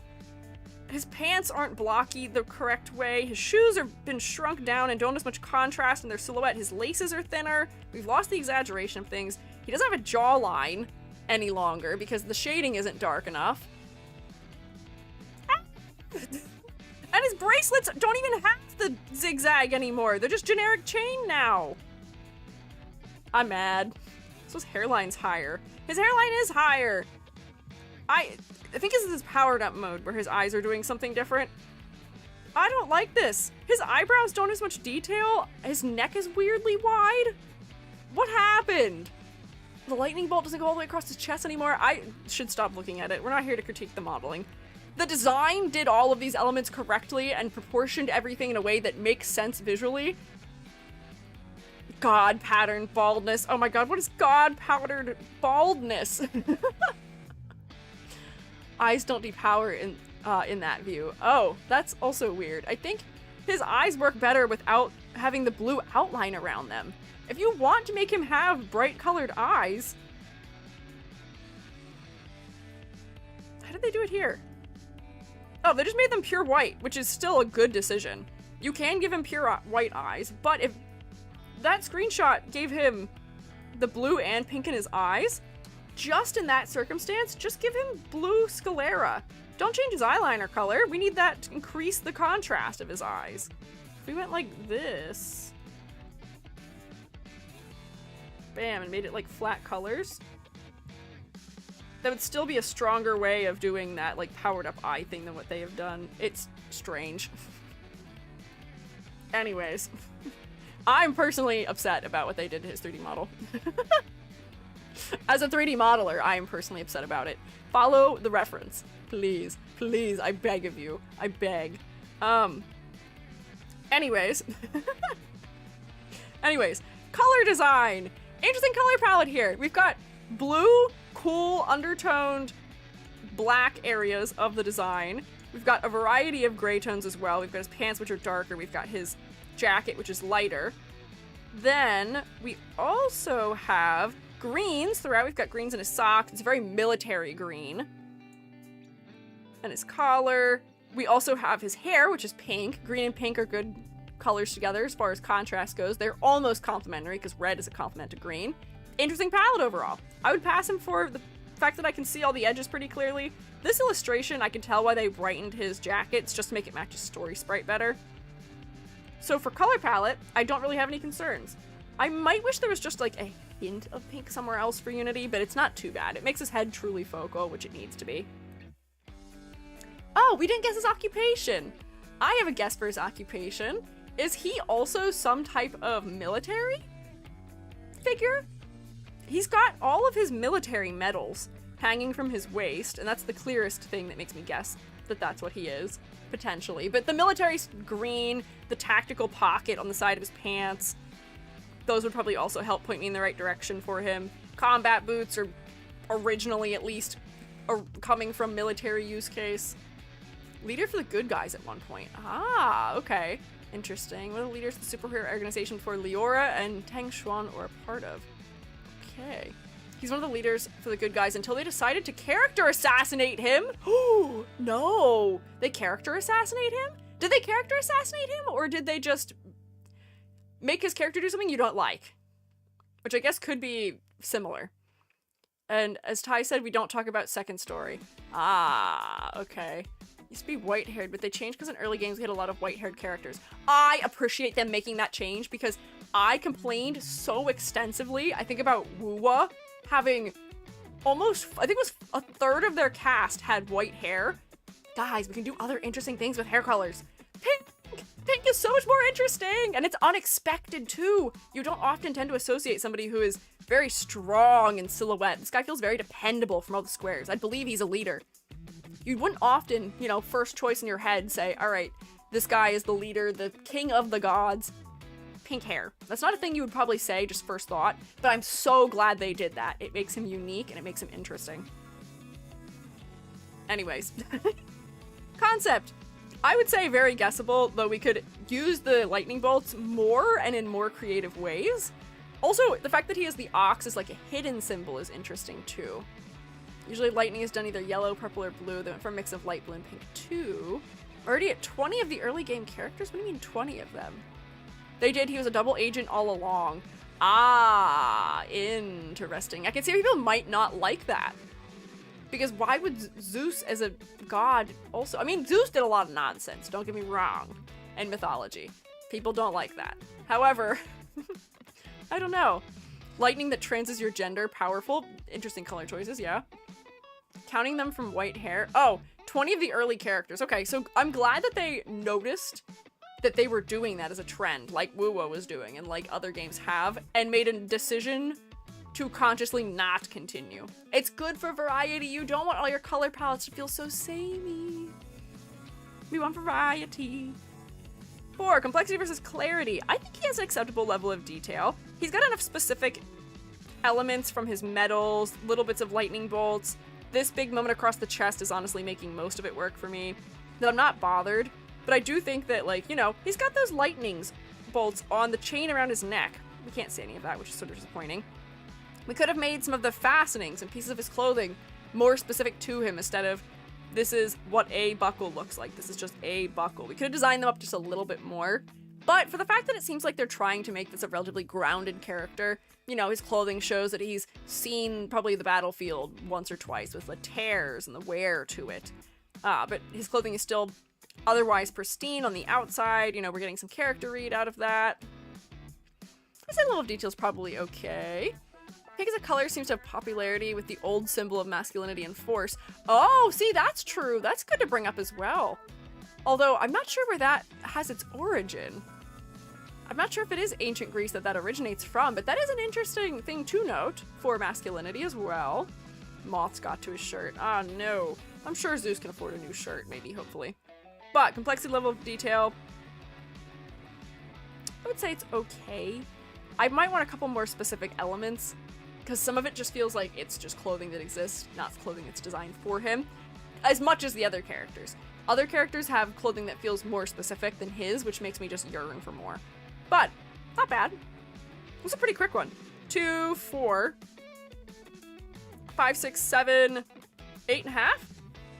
That's pretty good. I think that's close to what I guessed. I think I guessed 8 for him. Whoops, hang on. Too thick of a brush. There we go. So we have 2 left and an hour. So I did manage to be right on time. Let's go. I think we're at like 30 characters around his release. Okay. Since red was a guy color, pink is just light red, common for young boys / babies. Ah, because clearly we should put babies in a lighter version of the color we dress everyone else in, because that's cuter. Thumbnails 8? Nice. I'm glad my guesses today have been closer than they were on last Thursday. My guesses were not quite as accurate. But thank you, Gaius. Goodbye. Bias, even. Farewellis. Okay. Feng Shun. This one, I immediately recognized a symbol in it, but it did not help me at all in figuring out who he was. Which I think is just because the element that I associate with the mythological figure that this character is based on, I don't know if is present, or maybe the stylization of it is making me misread it. Putting my guess before I go, that's a good guess, Rex. Rex's guess is giving me faith that I should score it higher than I would have based on my ability to guess. Yin and Yang on his knees is the first thing I see. Yes, that is potentially something that can help us with guessing. He has a scale-like pattern at the bottom of his pants. He's got what appear to be loon or dragons on his sleeves and also summoned behind him. I'm interested to know what made Rex make those guesses. I didn't have a particular guess. Thank you for model Selma. But he has Bagua symbols behind him as well, which I know because of martial arts. I don't know what they mean, but I know what they are. And maybe those are something that's pointing us at who he is, maybe? Love this guy. He seems so chill. He does seem a little chill. Zoom-EG? Hi. Zoom-EG. Zoom out EG. Zoom in EG. Zoom out EG. Let me see what his model looks like. Please be nice. Please be a good one. Thank you for your pose. Oh, I feel like they didn't quite get his face right in the 3D model. It's okay. Not one of the worst ones. They needed to cinch his hips in a little bit more. They needed to define his waist a little better. But not bad for 3D. Very eepy, I see. Also to me, he'll be Dan. What do you mean Dan? Why is he Dan? What do you mean Dan for you? As in, are we referring to Honkai Star Rail and you're talking about... Okay, Daniel. Okay. Oh, because you said the next one is Himiko. Most jobless man. Hey, that's a spoiler, but I did not have a particular guess as to his occupation. But that's just because I am not sure what this particular style of dress may be associated with. It just looks like formal wear to me, which is just coming from the fact that I'm having a skill issue and that I'm unfamiliar, unfortunately.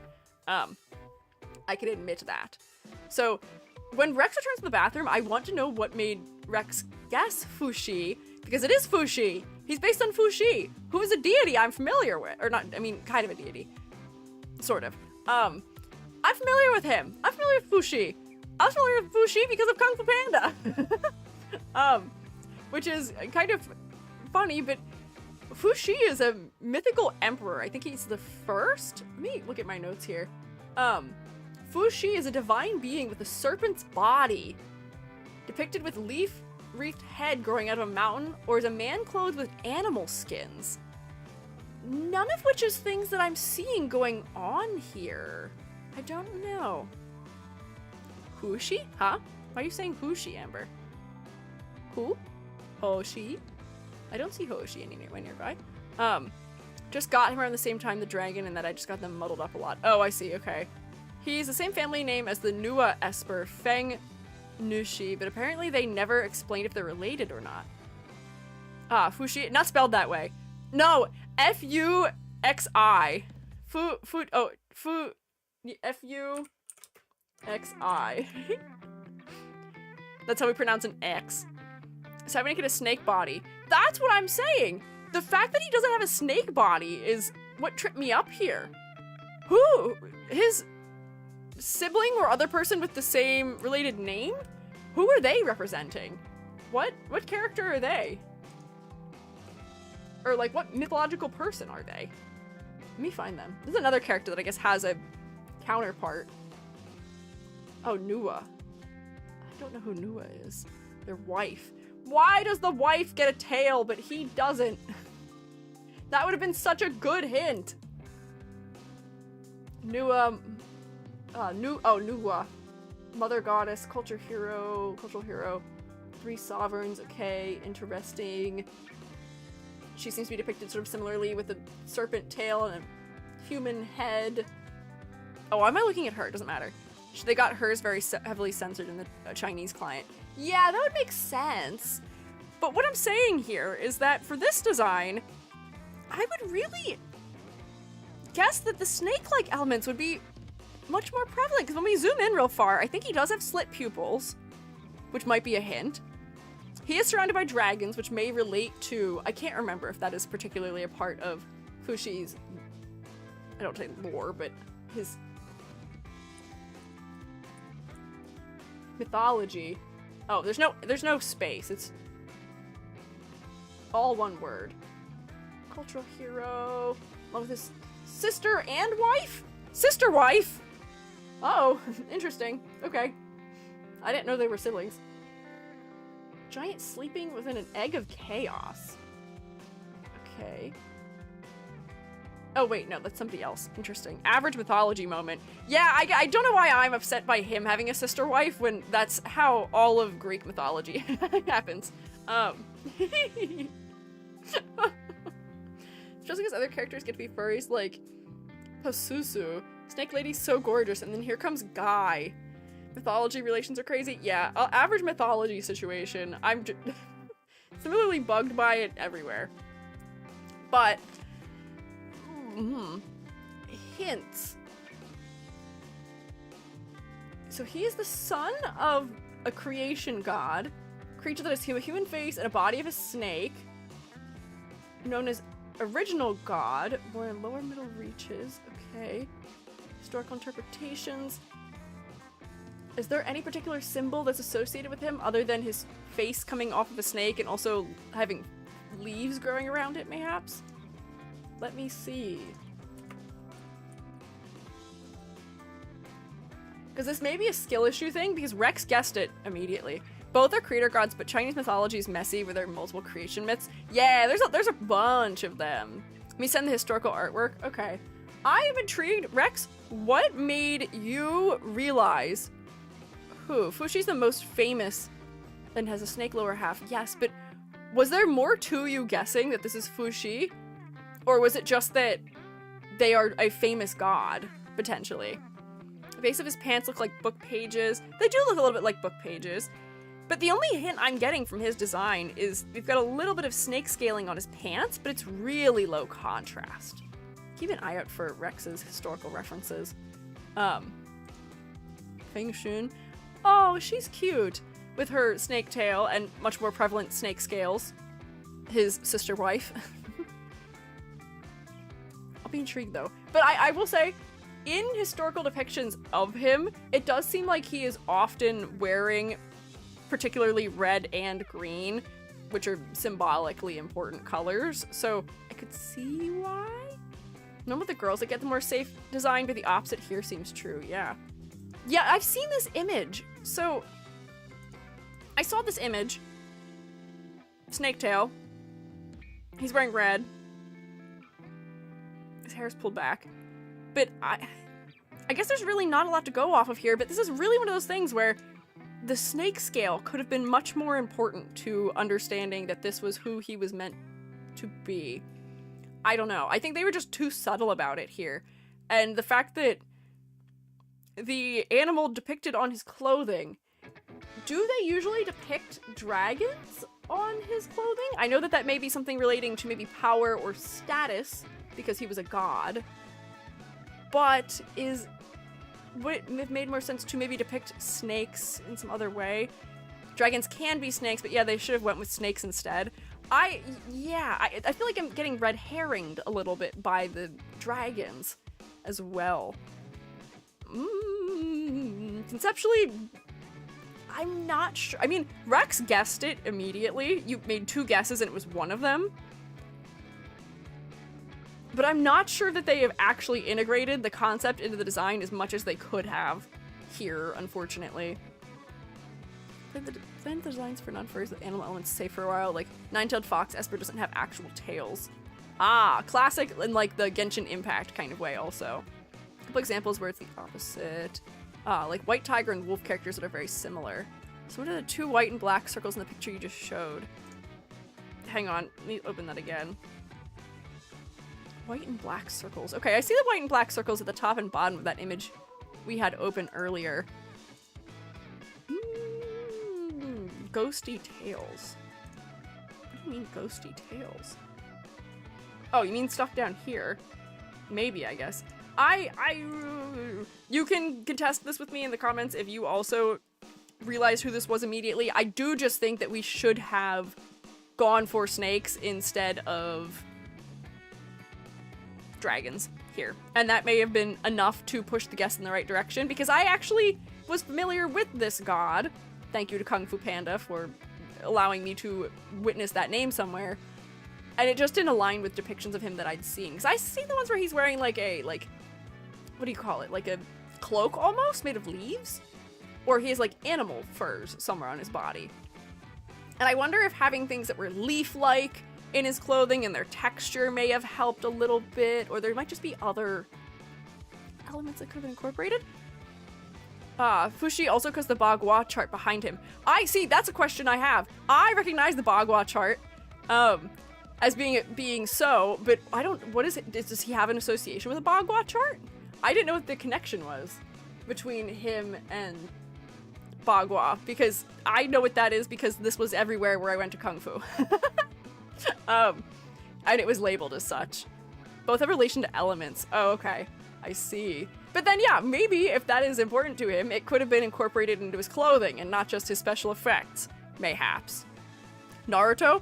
Joby, have you changed your name? Why are you... Oh, you did change your name. Built like Yoshi? Who are you talking about? I didn't see that. Joby, what? Joby's in YouTube chat right now as a moderator. Is now Corn Slog because Joby's name had a curse word in it, which I guess you can do on YouTube, which is really funny to me. This is not Sasuke at all, even slightly. Yeah, they're doing emotes for you though, even though you're over there. What are you doing? You're just hanging out in the living room? You're spying on me? We're looking at the second to last character if you're spying. Joby, I tried to bless a gotcha pull earlier. Yeah, as Selma's saying in all caps, I tried to channel your technique. I even turned myself physically gold for Selma to get a character and it didn't work. So I may need your help. Anyways, this fella, more snake, less dragon, please. Incorporate the Bagua symbol into the design, maybe some leaves or maybe something that looks like animal skin in the fabrics maybe, although that may feel a little bit dated. I don't know. I do want to say, in the positive for his concept, his shoes I'm not bothered by. I feel like they've modernized some of the shapes of his clothing enough, and they added like belts and stuff in a manner that feels both consistent with historic fashion, but also is adding a modern element to it. His sleeves have buttons on them, almost like a, you know, regular formal wear shirt would. He's wearing fingerless gloves. He's got his nails painted black. He's got several belts around his waist. He's got a normal, like, shirt collar happening here that's spiked, or not spiked, I guess pointed. So all of those things help to ground the shoes and make sense of them, whereas the shoes don't always make sense for everyone. Is Yoshi a dragon or a dinosaur? I think Yoshi's a dinosaur. He doesn't breathe fire and doesn't have wings and he doesn't fly. So I'm gonna go with dinosaur, maybe. Wonder if he was a dragon that got turned into a horse in Journey to the West? That is a funny guess. I can see. Dinosaur, he can be both if he wants. Wow, that's powerful of Yoshi if he wants to be both. Yep. That's a strange sentence there. I'm not gonna read that one out loud. Surely. Anyways, color design. So, once again, as usual with this game, I am happy to see that we are using color undertones in our neutrals. The whites have a warm color cast to them. They're a little bit green in the undertones sometimes. They push a little bit into more yellows and oranges in undertone. We've got some nice browns, which then makes the green as a cooler color contrast rather nicely. I would say this is a rather pleasing color palette visually. So I would give him full points for it. I'm not having any trouble reading anything other than the snake scales, but I'm not taking points off in the color category for that. Usually we like a color palette, or we like to have details that aren't super over the top and super high contrast, but in this circumstance, I wish they had more contrast. Was wrong being a waifu? It's just a weird thing to say about Yoshi, potentially. just maybe a slightly strange thing to say about him. Also, detail on the trousers is nice but not distracting. It is nice but not distracting, but the problem is that it's not distracting. It's like the only hint we have about the snake thing, and it's too subtle, unfortunately. I googled, he invented Bagua. Oh, he did? Okay.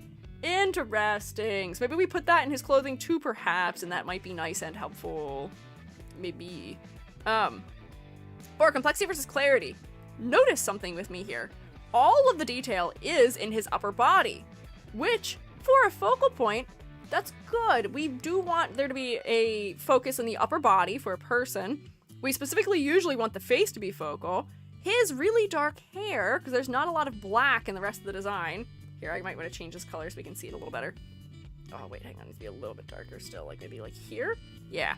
His hair being really dark, and we don't have a lot of black or near black colors happening elsewhere, also frames his face pretty nicely, and his face is one of the only elements that has like a peach undertone to it. So, I would say that his face is surprisingly focal, despite the level of detail here. The level of detail in his shoulder region is helping us to look to the upper body. It's a little distracting still, but I would say his head is, for the most part, doing the right thing. It's pretty close. How dare you talk about football? Why are we talking about football? Hey, Joby, how's your fantasy league going? Reminds me of Haku from Naruto. I don't know that character. I'm gonna Google him. This is a Chinese-style outfit, however. But... oh, it autofilled Hakuna Matata. Oh, it's the hairstyle. That's what's reminding you. And the green. I see. Everybody's important since he's a punchy boy combat-wise. Ah. And then also for guessing his occupation, someone already said he's unemployed, but he is a representation of somebody who was was in their life an emperor.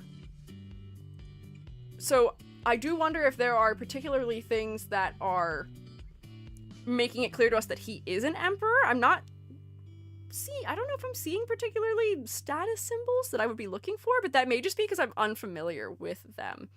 Got a poet vibe. I could see him as being some sort of artist or something. Technically he's a bounty hunter, but he's so chillaxed he takes like small jobs or just does nothing. Bounty hunter, but his favorite is sleeping in. Built like an Office Depot manager. What do you mean by that, Jovi? He's got broad shoulders. During or before the Bronze Age, so nothing fancy. Yeah, I guess not. Okay, that's fine. I mean, I guess the character he's playing also is not Emperor, so that might be fine. We already graded him harshly enough for his concept. I'm not going to take more points off. Now, let's check his silhouette. Well, I appreciate that he has some good contrast in his silhouette. I do fear that, once again, this is just Guy. Long-haired guy, at least, but kind of a guy? Nothing to write home about going on in the silhouette. Very symmetrical for the most part, other than the fact that he's got, like, belts. But they are symmetrical. It's just this pose that makes them asymmetrical, unfortunately. Second sleepy snake they've added. If he was an emperor, wouldn't they have yellow in his color palette? That's what I was thinking. But the figure that he is based on was an emperor. So maybe yellow would have been good for his color palette then. See the possibilities of the future, so he's relaxed because he's 100% going with this flow of fate. Honestly, I guess that does make sense for that kind of character then. Anime characters need to brush their hair. I think his hair's fine. It's cascading, it's blowing in the wind. He's okay, don't worry about it. Oh, I've been raided. Hello, welcome in, Sugarberry dear. Hi, I am Squiiji. Wave with my hand, that does in fact work. I'm Squiiji, freelance artist fungi, art educator. Right now I've multi-classed into mage. I am an OG mushroom mage for the month of October. We are currently doing character design critiques of Dislyte. We're on the second to last character. We're looking at Feng Shun, who is Fushi, the character. Oh, dere, not deer, you're right. Strawberry dere, which rhymes then. There we go, got it. Thank you for getting the shout out. Shroommates, could you rotate for the raiders? Classic teacher and or streamer moment. Misreading. Art is popping. This is, if you're talking about my model, thank you. I appreciate it. If you're talking about these, I did not draw these. We're looking at the character designs of Dislyte, so I did not draw these ones, but thank you for liking my model. I appreciate it. Hi, I love your character design critique so much. Thank you. I appreciate it. I'm glad. How was your stream? What were you up to? What were you doing? I was going to snoop on the shout out, but I was not able to see it. I was too slow. I missed it. But I hope you had a good stream nevertheless. If you and your fellas need to do things like eating or drinking or snorkeling and meeing, please take care of yourself. If you want to stick around and hang out, you are welcome to do so, but please prioritize taking care of yourselves. I was playing Fable of all things. Were you having a good time with it? I've never played Fable, but I had a friend growing up who was very into Fable. Shroommate's chanting one of us. Oh, we got raided on YouTube as well. Hang on. Double back-to-back raids. That's a rare occasion where YouTube actually alerted me of it.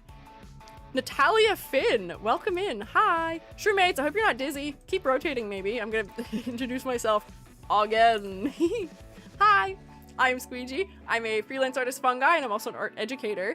We are doing character design critiques of the characters in Dislyte. So this is the character we are looking at right now to critique. I did not draw them. I'm just critiquing their design right now, but I am an artist.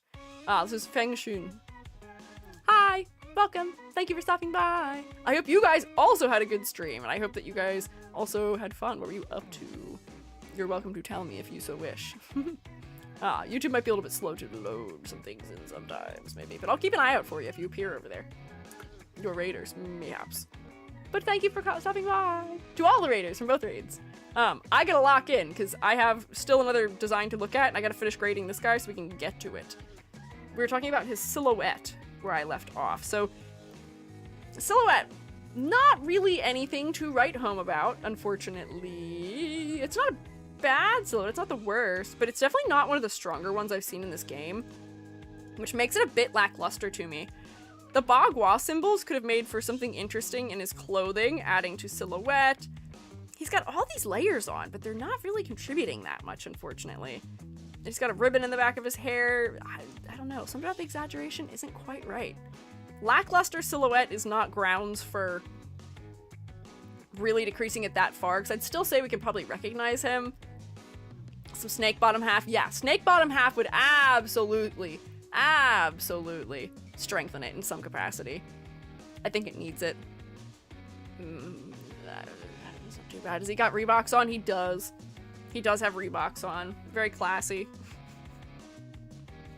Hey, he's a guy who's going out and fighting. He's got to have his sharp, treaded sneakers on for maximum comfort and for also maximum kick ability.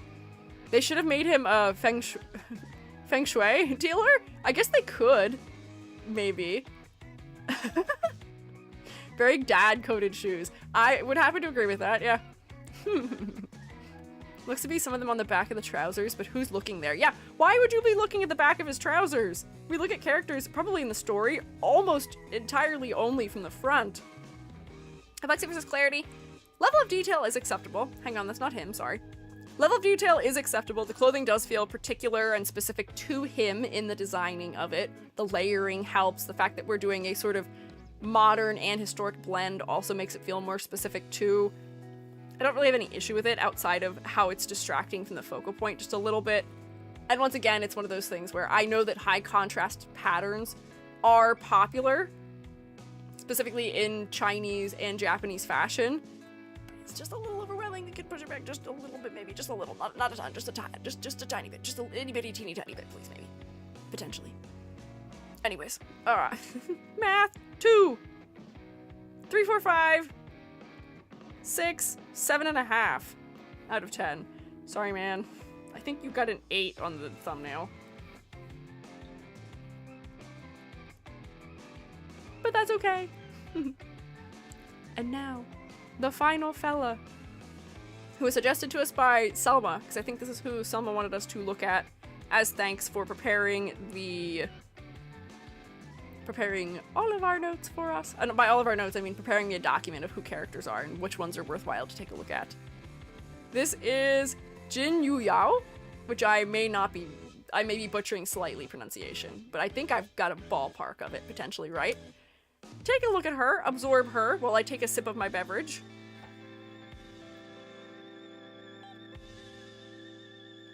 I guess Sekhmet, but the name in the fan.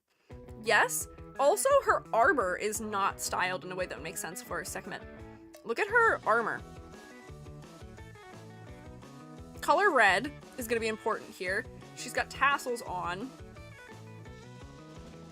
Sekhmet is another character. Yeah. Sekhmet maybe? Oh, I see another guess for Sekhmet. Keep taking your guesses. There are important elements here. This is not a god I was familiar with that they are based on, that she is based on. But they did incorporate all of the elements that are associated with this god into the character. So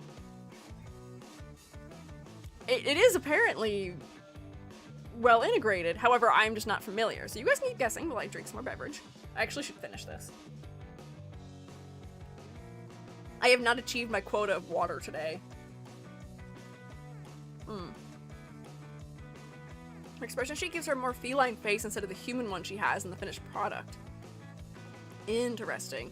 Also, the Chinese version is heartbreaking. It is. They took her legs away, and she is another character where by having removed the animal aspects, they are obscuring what she is, which is tough. They took her ears. Yeah, they take all of the animal aspects, unfortunately. She is serving, which is also true.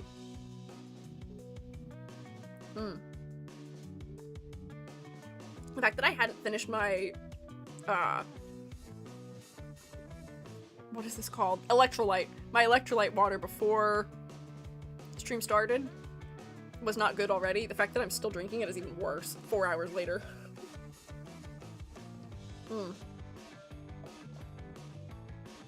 Also, white hair too was given. Was it? I didn't notice that.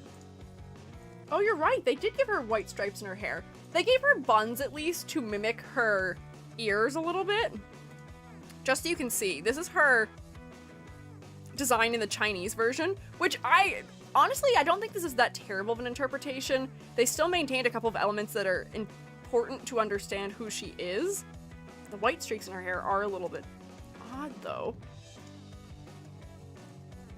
Whoops, hang on. So, I'll tell you who she is, and then I'll walk you through the elements that do make sense for her being this.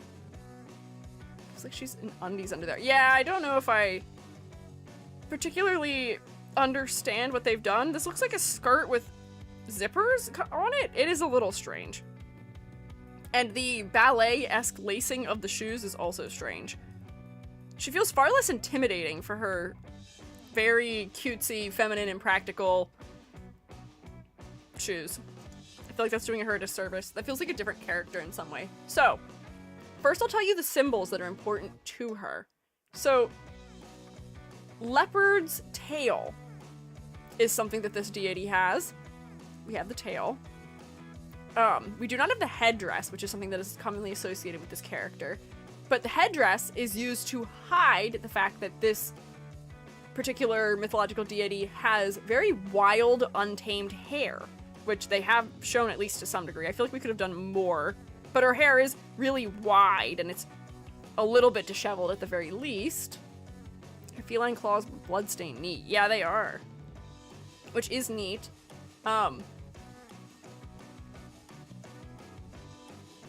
She is the queen mother in her mythology. That is who she is supposed to be. Not her younger self, as there's a younger version of her where she dresses very Lolita. Interesting. Let me see. Does the wiki have that? Also, I have a couple of the characters open twice for some reason. Oh no, I don't see it. Sometimes the gallery has their younger versions. Yeah, the Jade Emperor's wife. Yes. Also, I think otherwise known, I saw that she had another name. She has many names, actually. But, Shi Wangmu, potentially, is particularly who they're referencing with her. Also, Rex, does this make sense to you? I see some of the elements they're going for.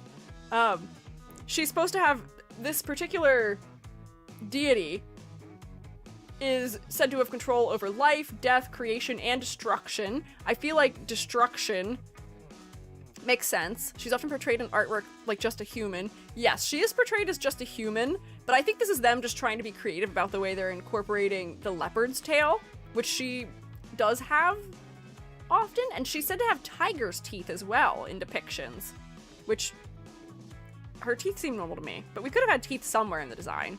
I don't know. Rex, if you can test this being a decent interpretation of being the Queen Mother, I would believe you, particularly. Maybe. But once again, this is somebody who I was not particularly familiar with. I think it is sharp teeth in the model. Okay. Good to know. If I look up Queen Mother, unfortunately I get, I get British royalty, which is not what I want.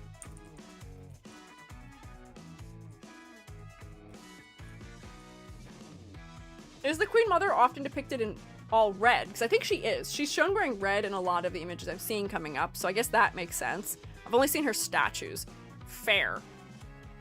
In what seemed like the prints and illustrations of her that are historic, she does seem to be wearing red often. But red is just an important and lucky and auspicious color, so I'm not sure if that helps. Queen Mother of the West. Ah, okay, if I type the rest of that in, that might help. Of the West. Is that where she was from, I guess? She's a support who passively dispels and debuffs and heals, can transfer debuffs to enemies, so she incorporates the creation and destruction part in gameplay. Okay, I could see that. That makes sense. Is there any symbolism that's associated with her? Nope, now we're getting the British again. Oh, keep the British out of here, please. Leave me alone. They go everywhere with all these things are.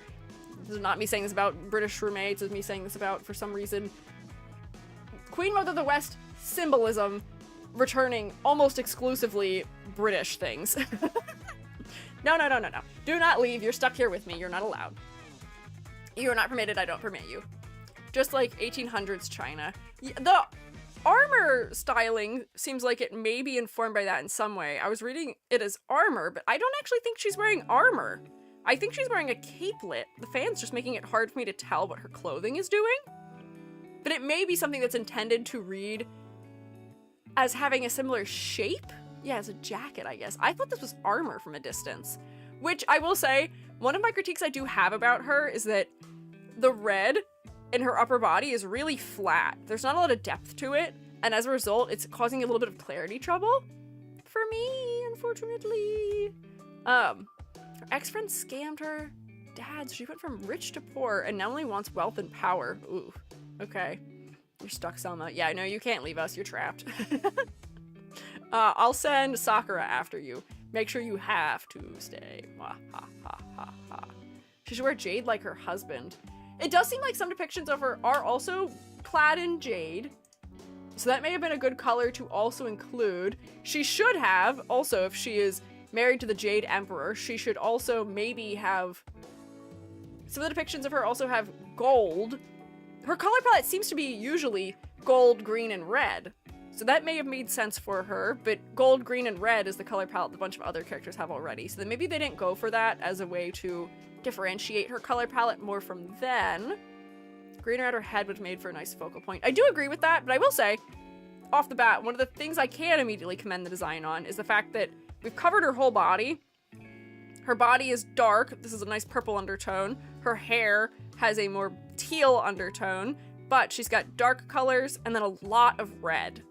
The red is a huge quantity. Were it not for the fact that red is such a high chroma color, the fact that we only have a really light color placed in her face would and should and does make her face very focal. But man, we really can't psychologically outcompete red. My brain, despite the fact that they have done everything right, were that red any other color, I would look to her face more immediately. But the red really distracts me. Her concept color palette had orange fur for the tiger half. Hang on, wait, why is she... Oh, I guess tiger teeth. I would have thought they would have made the animal that she is a leopard, because she's a leopard's tail. Although, I guess tiger teeth. I guess we could go either way. She also doesn't have big cat ears.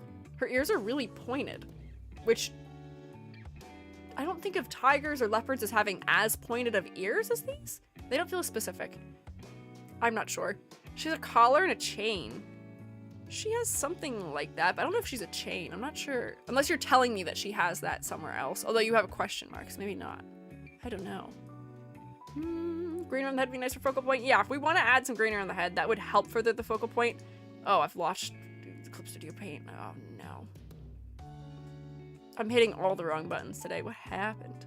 Okay, clear this. Oh, my computer's mad again. Concept color palette had orange fur for the tiger half. Color, yes. Looks to be a necklace and not a chain. Why does she have straps on the cat part torso? Fashion! Fashion design! She's wearing sock garters!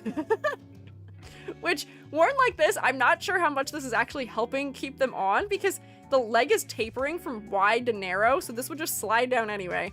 These should be just attached to, like, something on the waist.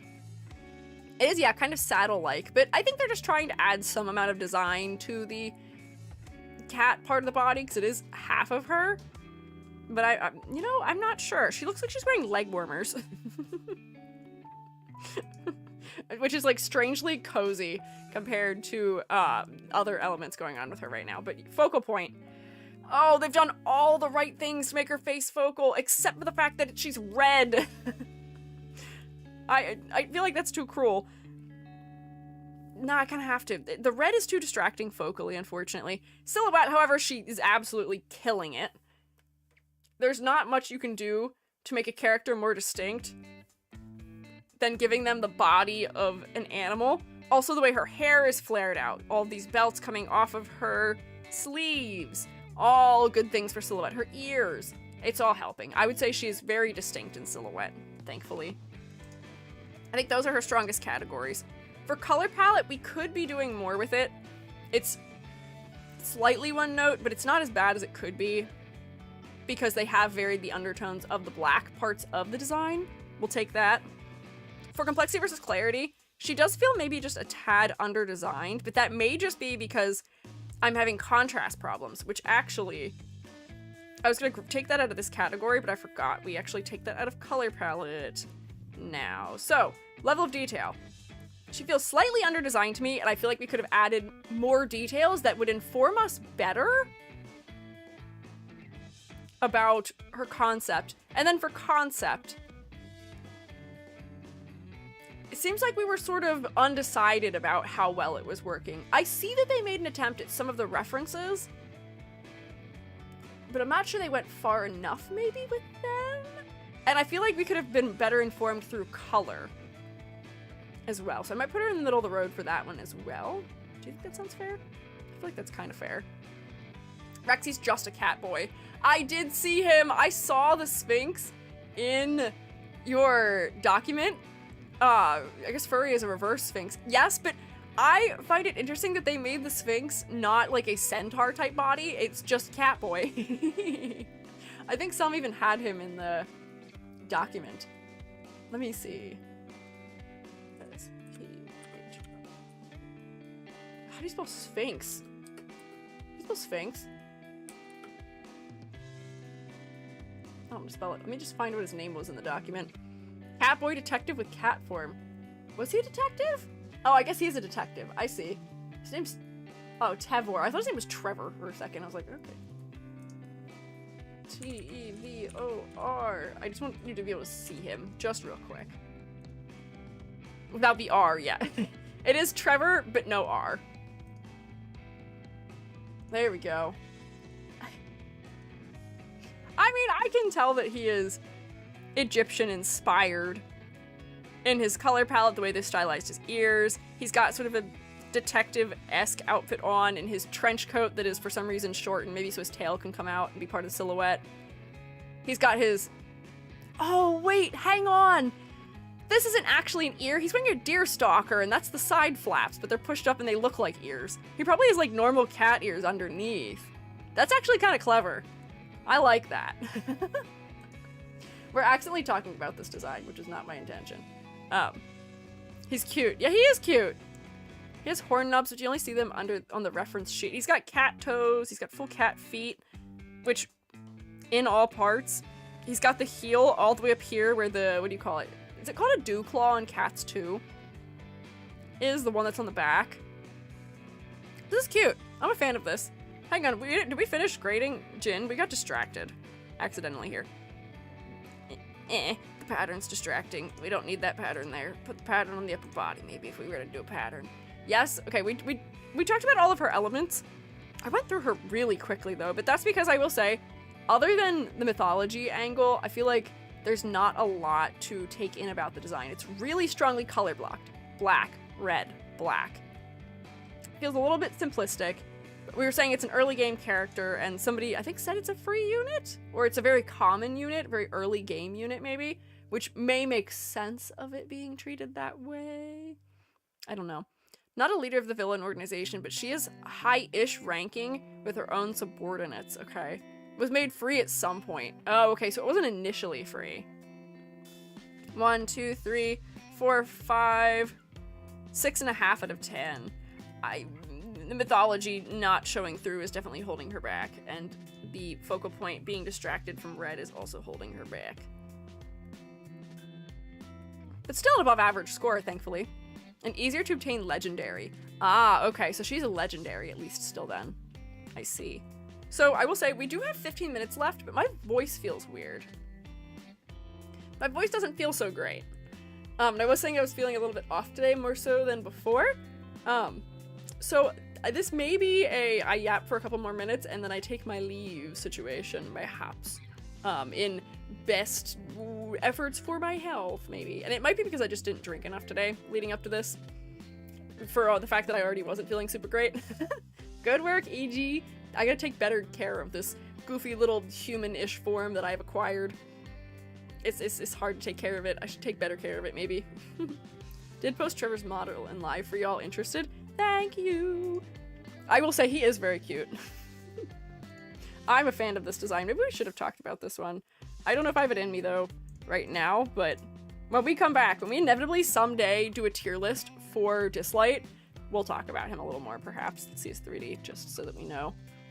Oh, he's sitting on a giant umbrella, I think, with an eyeball on it? They did so well on his model! Is he a later design? Like, they really nailed the cartoony aesthetic with his face. So much more than some of the other characters. This is one of the stronger 3Ds I think I've seen. Oh no, but oh girly, she's rough. Her hair is bad. Oh no. What did they do? Oh no, what have they done to your hair? Oh, it's so stringy. It's so stringy. Ooh. Bat or cat? He's a cat. He was a cat. Girl, they took your coolness away. What happened? She doesn't look angry anymore. Yeah, the forehead is crazy. It's because they lowered her brows so far. The animal body doesn't feel as strong, but it might just be the angle, but the pose is making it look like the animal body part is scared as opposed to standing in like a strong manner. The red on the feet is no longer on the claws, it's just on the bottom of them. I am confused by some of the things happening here. And not a fan of them, unfortunately, but look how cute he is! They did a much better job on him. Also mentioned do Dislyte designs without looking at any of the big popular furry men. I mean, that wasn't intentional, inherently. It just didn't occur. He's a launch character. This guy is? Really? That's crazy to me that his model is better than other characters who were not launch models. That's very interesting. Did add a bunch. Did you? I believe you. What furry characters did you add? Fully furry characters.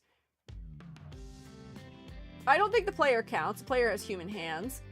Sachiko has animal elements, but I don't call her fully furry. She's got like a nose, but not completely. I think we did everyone from the popular category except for Li Ling. Hades, I don't think is an animal from what I can see. Thor is not. Loki is not. Raven is not. Taylor, I can't tell. Oh, I didn't get the snake lady. Biondino is a serpent. Jin Yu Javid and Freddy are the big husbandos. Should have added group. Ah, that's okay. Put other dollars into the furries. See, that's not an unwise thing to do. Normer is also has wings, but not really a full furry. By Luili for the white snake. I thought her design was really cool in the illustration version, but she was just too one note for me to talk about on stream. But I thought her design was neat. She conveys snake properly, as she should, for white snake. And then we didn't cover, someone also pulled Ollie as a counterpart to Anubis, but we didn't really talk about him as a counterpart so much as the other ones. But anyways, oh wait, magnifying glass and umbrella maybe. Or wait, no, is this his tail? I can't tell what we're looking at here. There's something happening in this area. Anyways, my voice feels a little bit funky, so I may be taking my leave. Thank you all for hanging out with me today. We gotta save my voice because tomorrow we're gonna yap more. Tomorrow we're gonna play Rusty's Retirement, which is a game that docks itself on the bottom of the stream. And you guys can play it too through Twitch integration stuff. So you guys get to help me, I think, plant and take care of my crops in it. And while I do that, we're going to start stream by setting that up. Then we're going to go through the Discord and look at some art and some fan art and some things that are just in there. Then we're going to yap. I needed just like a chill Friday, perhaps. So we'll save my voice for it. Prediction payout. I did all of them and had time to spare. Look at that. Bam. Bam. Choose the outcome. Most of you were on my side, and I'm so happy about it. Thank you for taking my side. But thank you all for being here. I will see you tomorrow. Bye, YouTube streammates. I can't send you anywhere. I see you waving, though. I'll wave back. Stream you later.